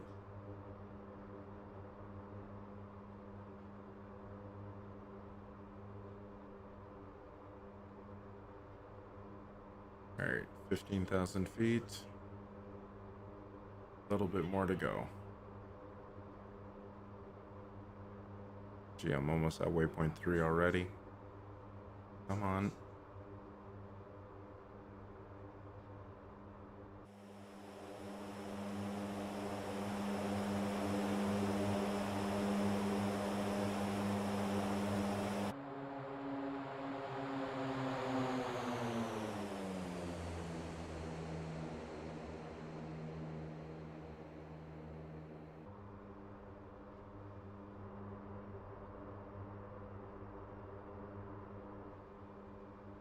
That's why, yeah. I really need to increase my speed.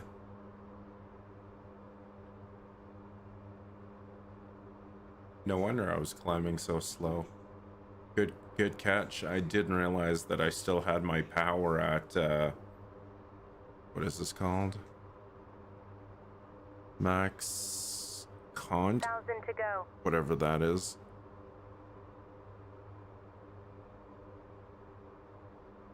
There you go, 160 knots now.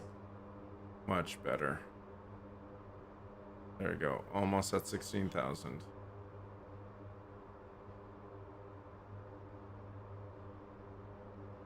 Okay, yeah, now I need to start banking towards waypoint 3. There you go, 16,000 feet.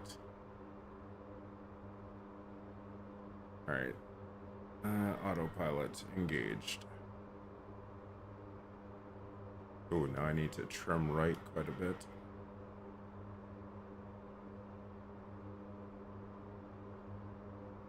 Alright. Now I need to start banking. Oh yeah, right. I'm at 16,000.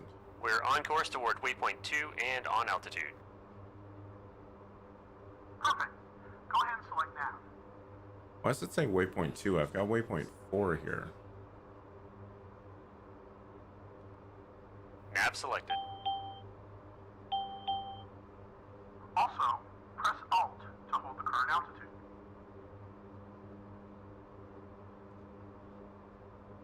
Okay, done. Turn on the auto throttles.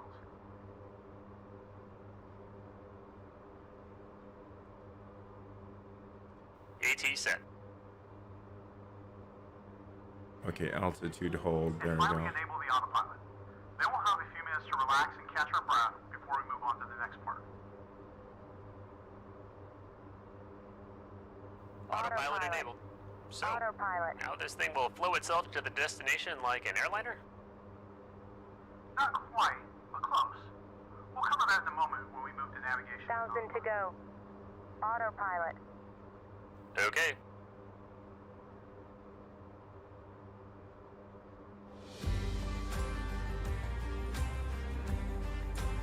Okay, so that's altitude hold and then auto throttle. Cool.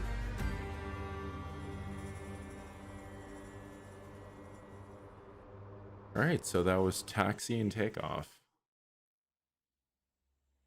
Next up, autopilot basics.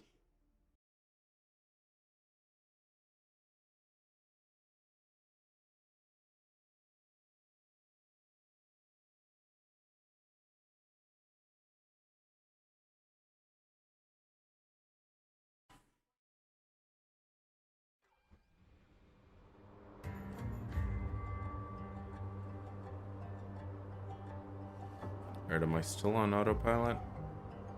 Yes, I am.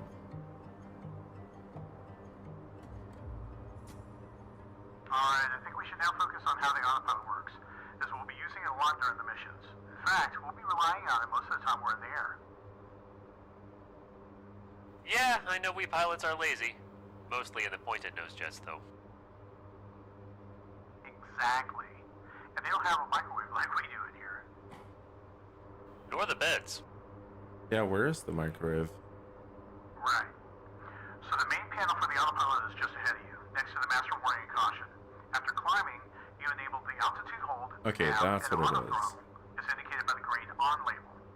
Or no, autopilots are here, yeah. I would never have guessed that is what they say. Now life is full of surprises, right? So prepare for another one. All of the modes we're about to discuss will only work when the autopilot's enabled using the switch on the middle console, one for each of us.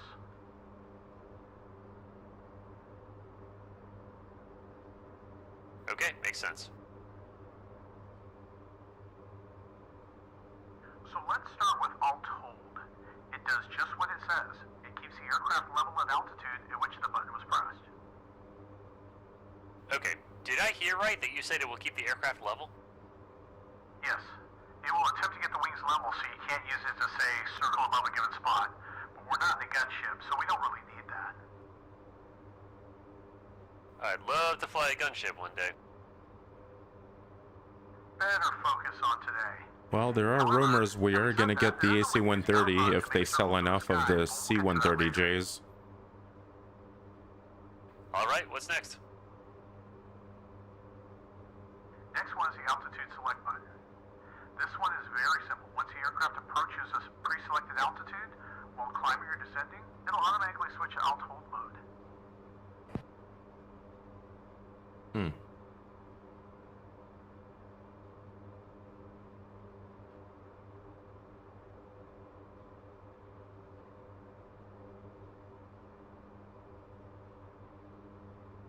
Okay, so you would choose this one on a way.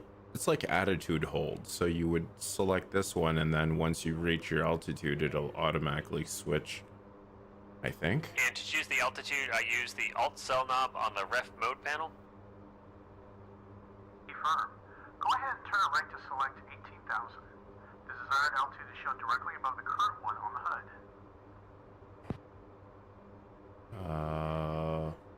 Where is it? Why is it not showing? Okay, is it here? Okay, yeah. Okay, it shows up here. There you go, 18,000. Angels 18 set. Now, this mode's not automatic, so it won't take you magically up or down whenever you change it. You have to manually set the pitch up or down to be able to intercept the new altitude. Okay, how do I do that? There are several ways, but the easiest one is to use another mode, which is the VS. It engages the vertical speed hold mode of the flight director. So let's use it to climb to the altitude you set. Ready? Alright, easiest one is to use another mode, which is VS. It engages vertical speed hold to the flight director. Affirm. We could do this without actually disengaging the autopilot, but let's first try it the manual way. You'll disable the autopilot by pressing the disengage button on the yoke twice, the second one to silence the warning. Then, pull up into a 5-degree climb, and press the VS when there to capture the climb path. Go ahead. Okay, so disengage, Autopilot. then press Autopilot. again to silence. 5-degree pitch.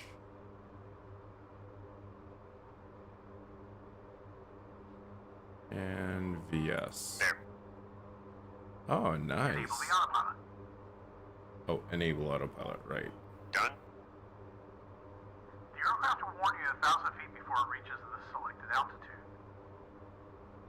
Okay, it is trying to keep me wings level. Nice. 1,000 to go. 1,000 to go, yep. Okay, I just realized this bar climbs around for every 1,000 feet.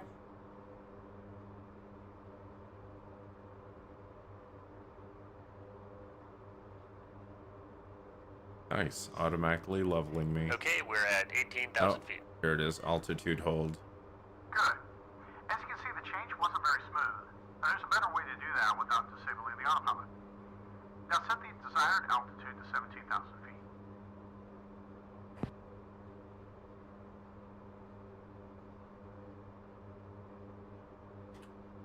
Angel 17 set. You can either use the on-the-flight system control wheel or the pitch sync on the yoke to command the pitch down and reach the altitude you just set. The latter is the easiest and most commonly used method. Alright, what did he say? Roger. Let's try it. Simply press and hold the pitch sink button and point the nose 5 degrees down while still holding it. When you're happy with the angle, go ahead and release it. That's all there is to it. Go for it. Hold the pitch sync Okay. button.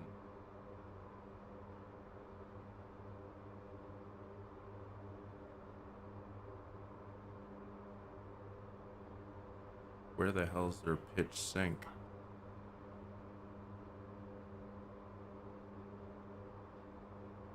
Okay.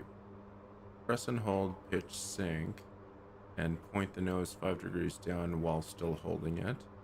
When you're happy with the angle, release it.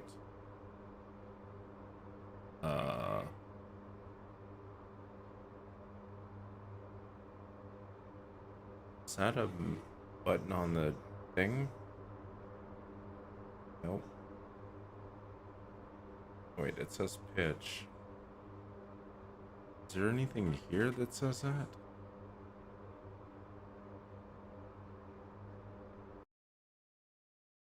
Is that a keybind?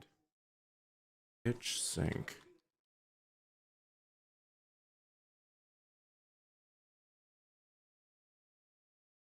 Oh, that is something I don't have bound. Okay. What could I keybind this to?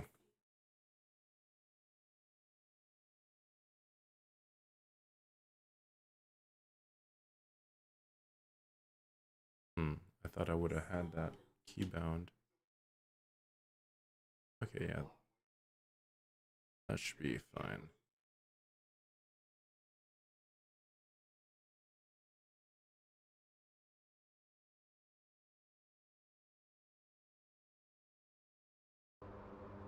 Alright. Pitch sync hold. Go down an angle. And let's release here.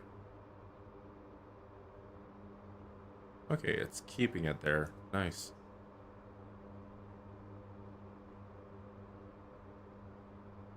That is way smoother than disabling autopilot and re-engaging it. Is it gonna keep it at 17 though? Oh yeah, nice.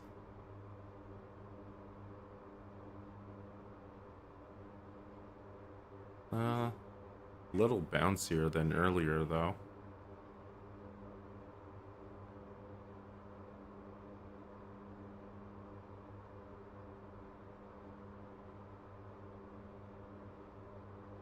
$17.60, $17.50.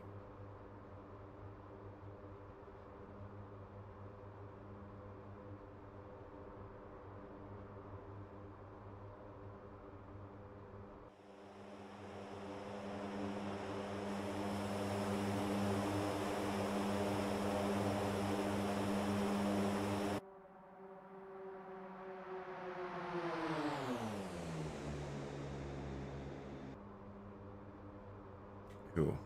Let's see.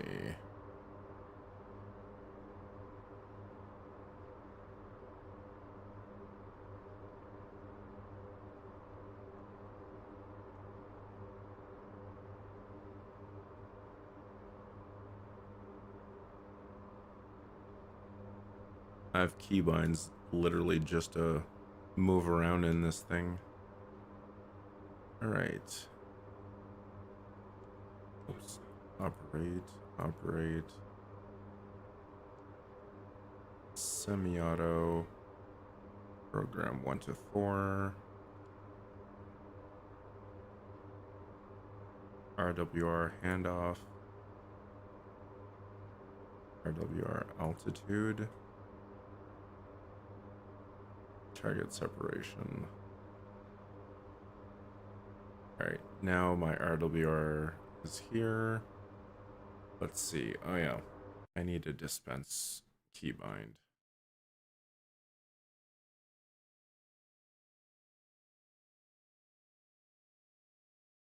Oh, here it is. CMS dispense.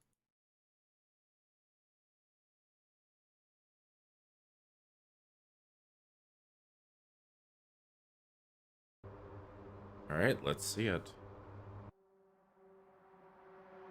Nice.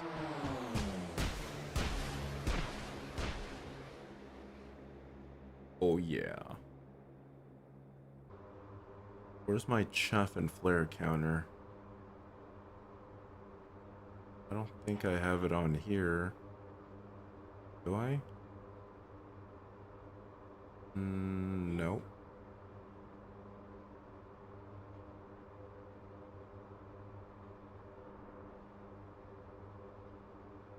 Alright, I'm at 17,000 feet. I don't know why it's not telling me what to do next.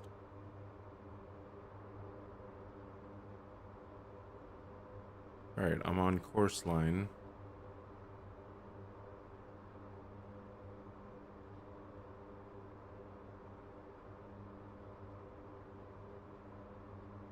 What does this do? Okay, nothing. Oh, that's a brightness.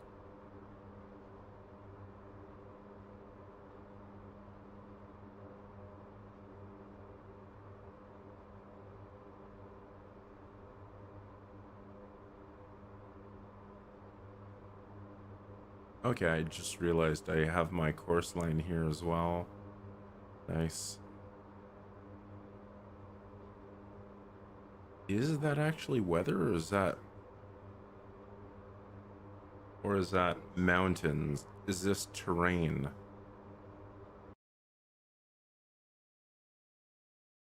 I think it's terrain. Because I think that's these mountain ranges here.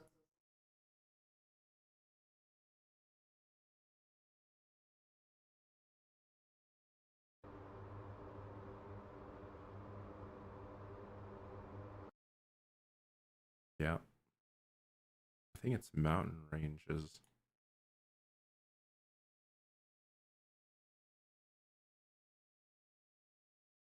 That's about 11 miles out.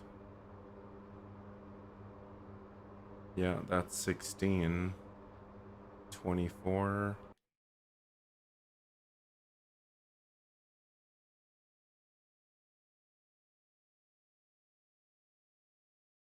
Yeah, 16 to the end here. Yeah, maybe it's not accurate to scale here.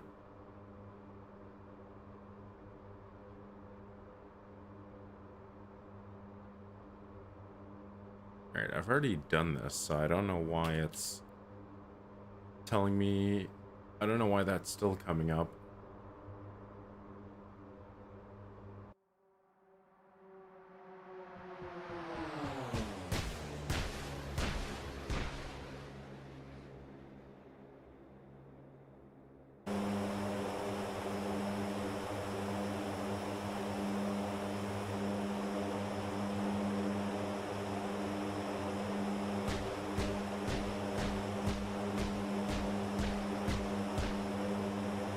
That looks cool.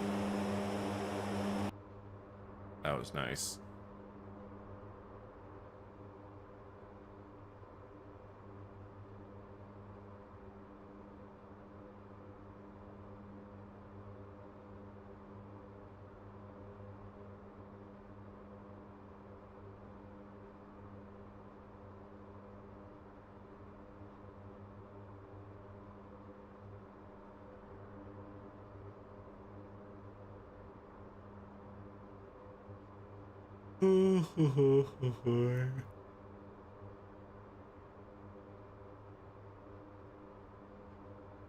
Alright, I don't know if I'm supposed to do anything else at this point, or do I just keep flying straight?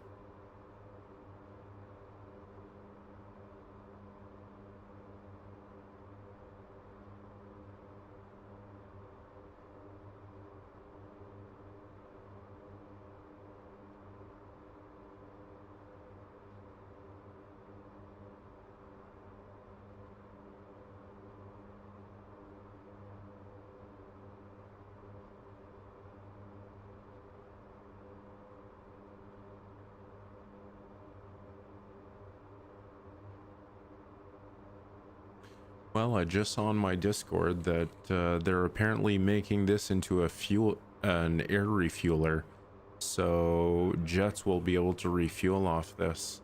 That'll be nice. It'd be cool to actually be talking to pilots in game. doing the refueling for them.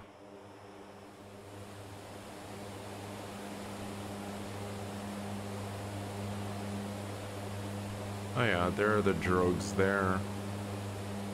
Or is that just the exhaust? How would they refuel? Oh well.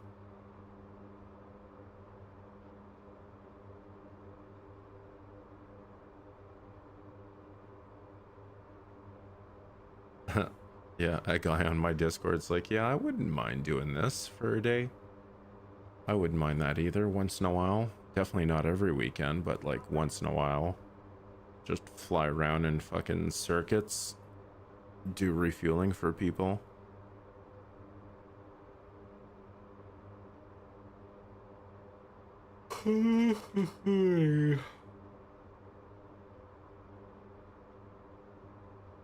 Alright, almost time to turn.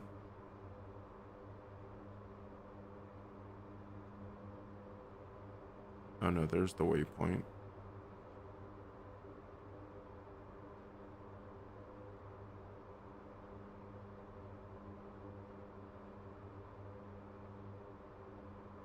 Yeah, heading right for the waypoint. Oh, someone posted a photo in my Discord. Let's see what that looks like. Okay. So it's literally the drogues are just like when the F-16 is, or F-18 is refueling. So it's literally fuel tanks that are under the wing, behind the engines. That's gonna be cool. Oh, autopilot is actually turning me automatically. Okay, yeah, that is the course line. The intersect line. Nice.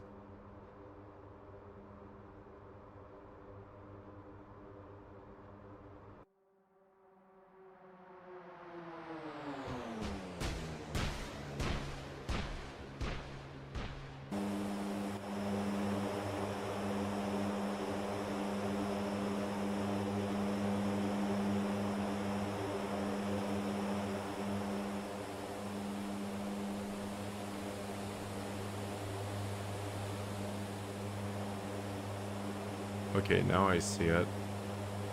So the fuel tank's attached directly on the bottom of the engine.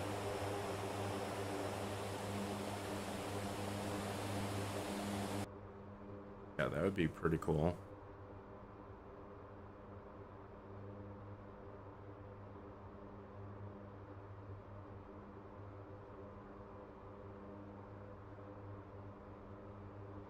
Alright, now heading towards waypoint 4.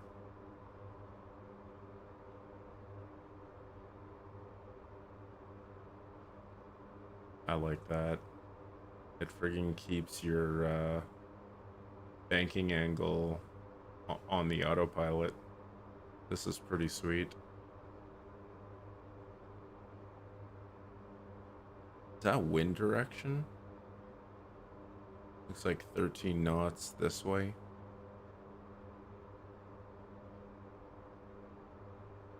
Autopilot on the altitude. Autopilot on the speed.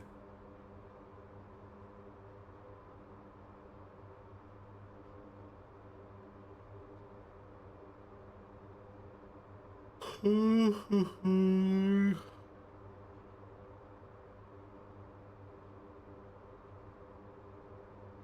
have no idea what I'm even supposed to do at this point.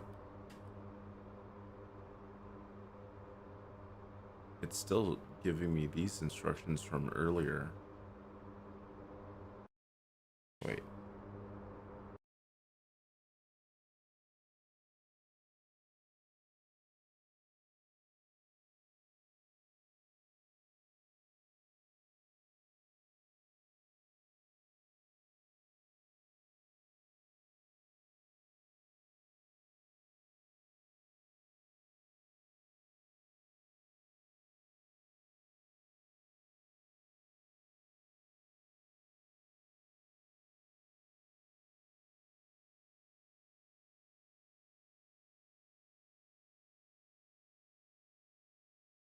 Yeah, I hear you, Pat. I need more coffee as well.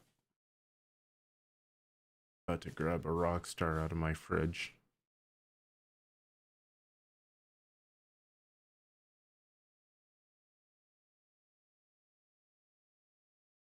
Okay, so navigation autopilot basics, that's literally what I'm learning right now.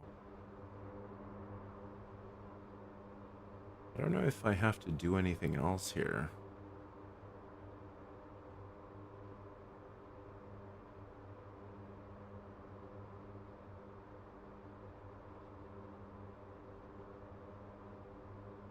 Yeah, basically just flying from point A to point B is pretty boring. Oh my god, it's 11 p.m. already. I think I'm gonna do a part 2 tomorrow for the rest of the tutorial videos. There's no way I'm gonna be able to friggin' play all of them tonight. My roommate already went to bed, so I don't want to be yapping away and keeping him up. I'm wondering how much chaff and flare I have in this. I don't know where it tells me this. There must be a way of pulling up my defense stuff here.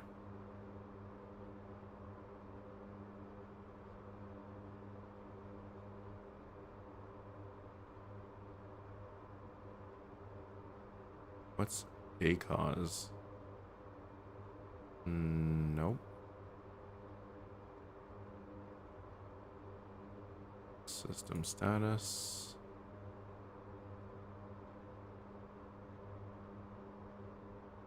Let's put system status on 2.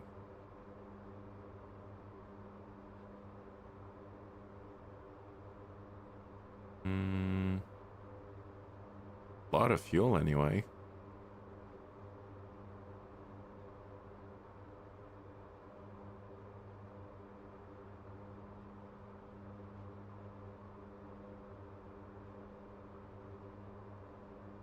Oh, whoops. No, not nav radar. Overlays. Everything.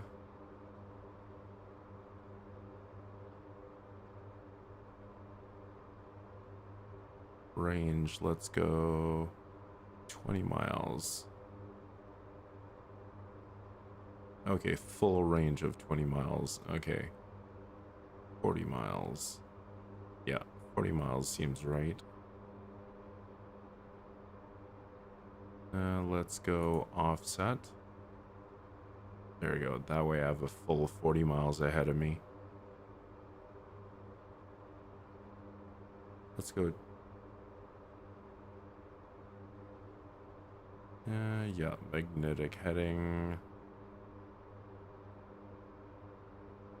Huh. True north. Okay, true north is that away. Or this way. So I'm heading off of true north. And heading. That's how I like to fly.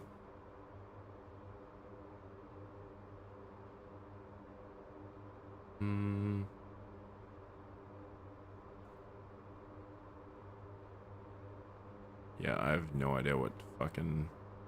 Oh yeah, I don't know how to put the nav back here.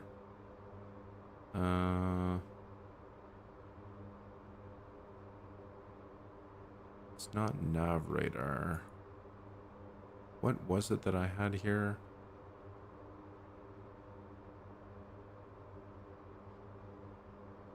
Okay, yeah.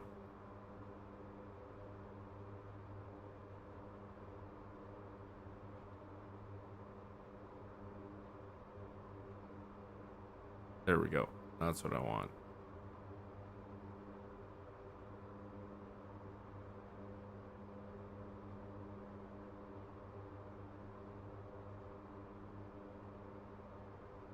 Yeah, so 17,000, that's my radar altitude autopilot.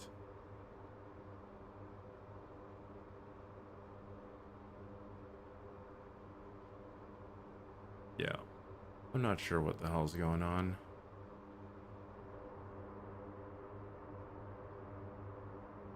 Control Z. Let's see. Oh, you are right. Nice.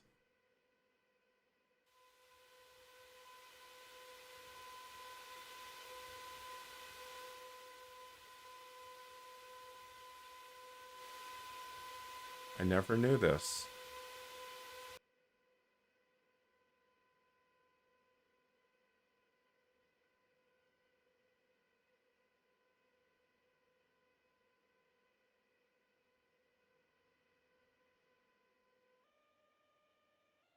Holy shit, how fast can I go?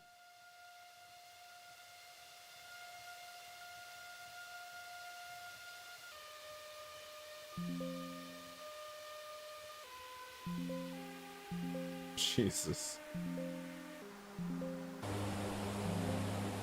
I'm gonna have to change the keybind for that.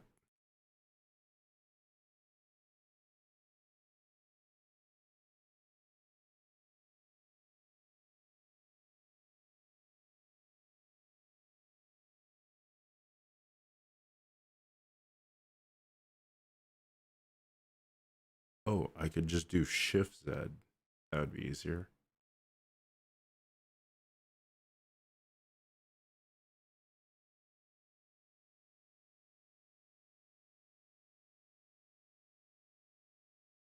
What the hell? What is this?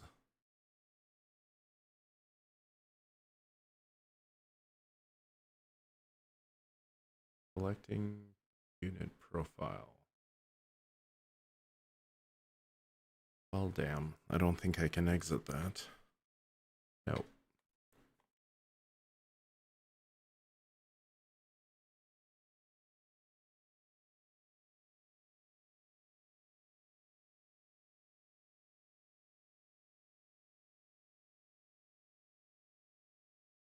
Okay, there we go.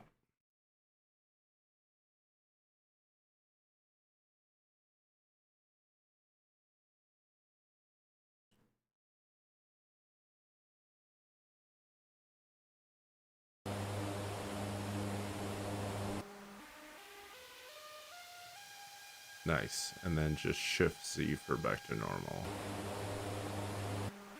There we go, that works.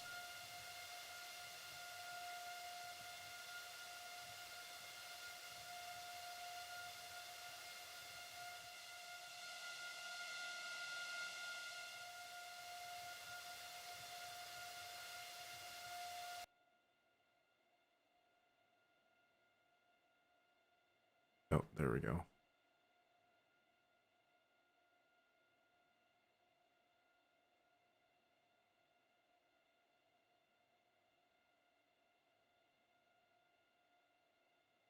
That should be good.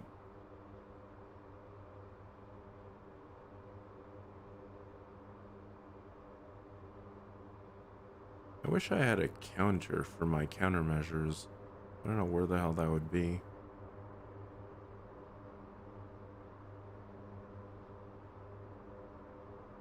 Wait a sec, what is that?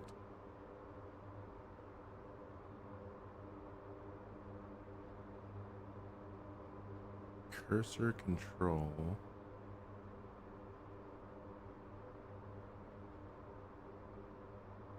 Okay, that must be for the that third person that's in the back. Because we each have our own thing here. Mine, his, and the third dude. Loadmaster, there we go. That's what I was thinking of.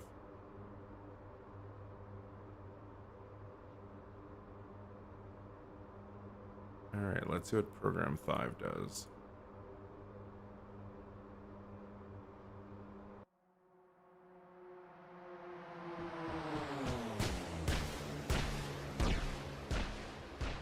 Okay, I got some chaff and flare.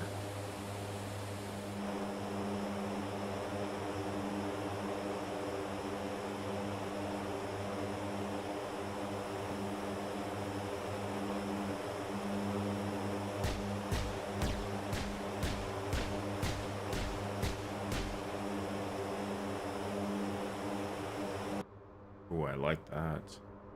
And what's that last program? There we go. Program 6.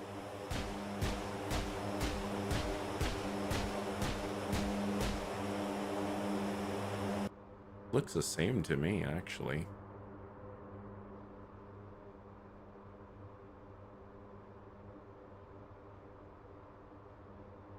Alright, I'm approaching my next turn.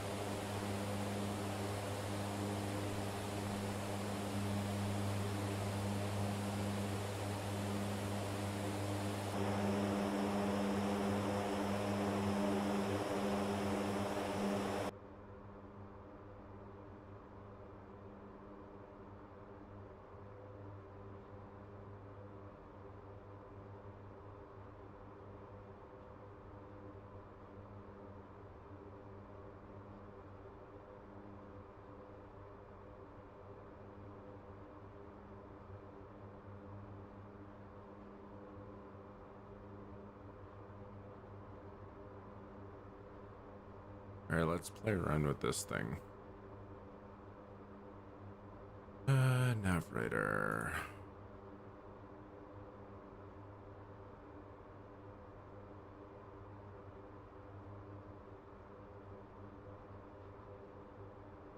Okay, so that does for both here.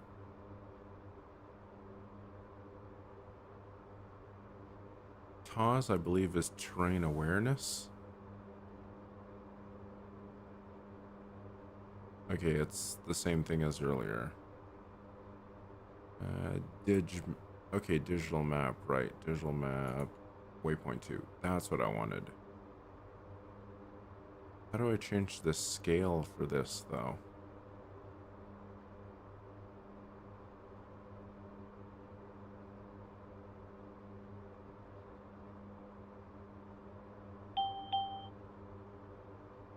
Oh, nice. Nav info.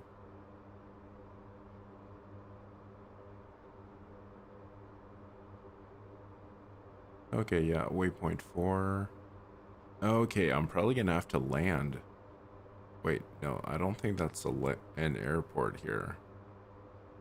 I don't know what I'm gonna have to do here. Oh, I'm in a bank.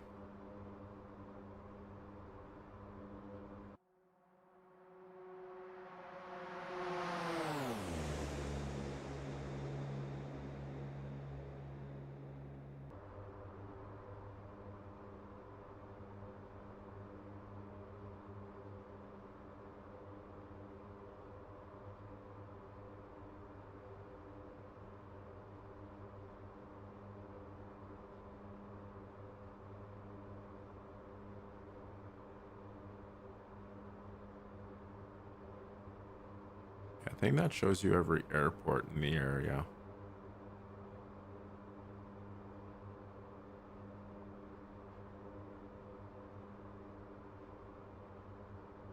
Okay, white, yellow, magenta, black. That's ugly. Definitely white's the way to go. Offset, center. True heading, grid, and magnetic. I guess it doesn't really matter for that. Okay, yeah, there we go. North up. Or heading up. Yeah, I always like to do heading.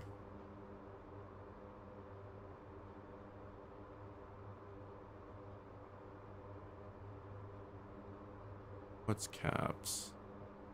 Caps display.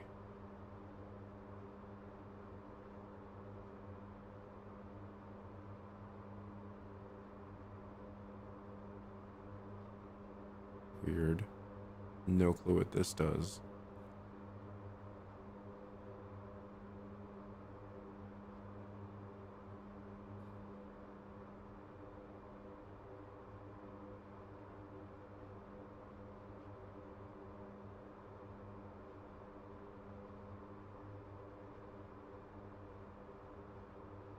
Yeah, whatever.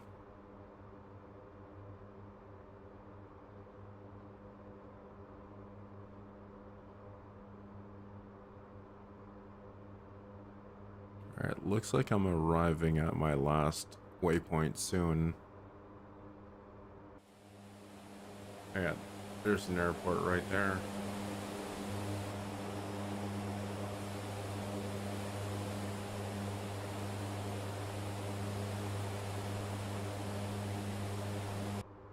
Is that my waypoint destination? Yeah, it looks like it.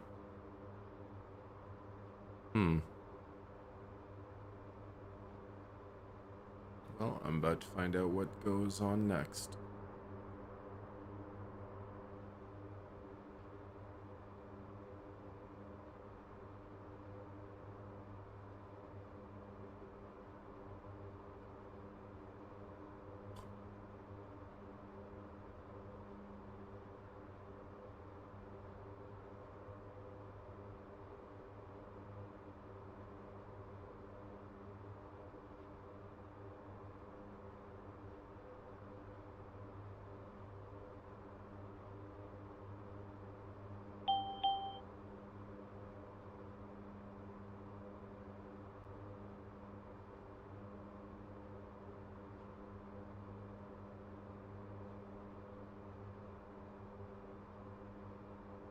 Why did I just hear a ding? Okay, it looks like I'm flying over it now. So what's next? Okay, now it's saying no nav. Okay, so I flew over every waypoint, so now it basically just resets. Alright, whatever.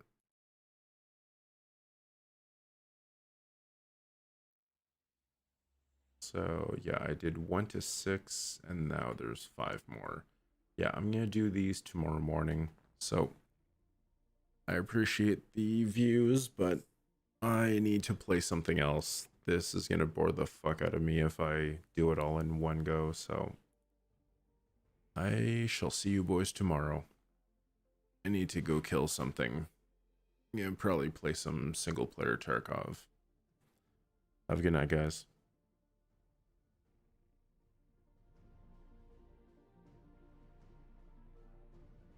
Thanks for the tips on the brakes earlier. Who was that? Don, I think? Yeah, Don. Or I don't know, I can't read. My screen is a little far. Daon Lee? Okay, I can read Big Boss at least. Thanks for the tip on the brakes earlier, Big Boss. Have a good night, man.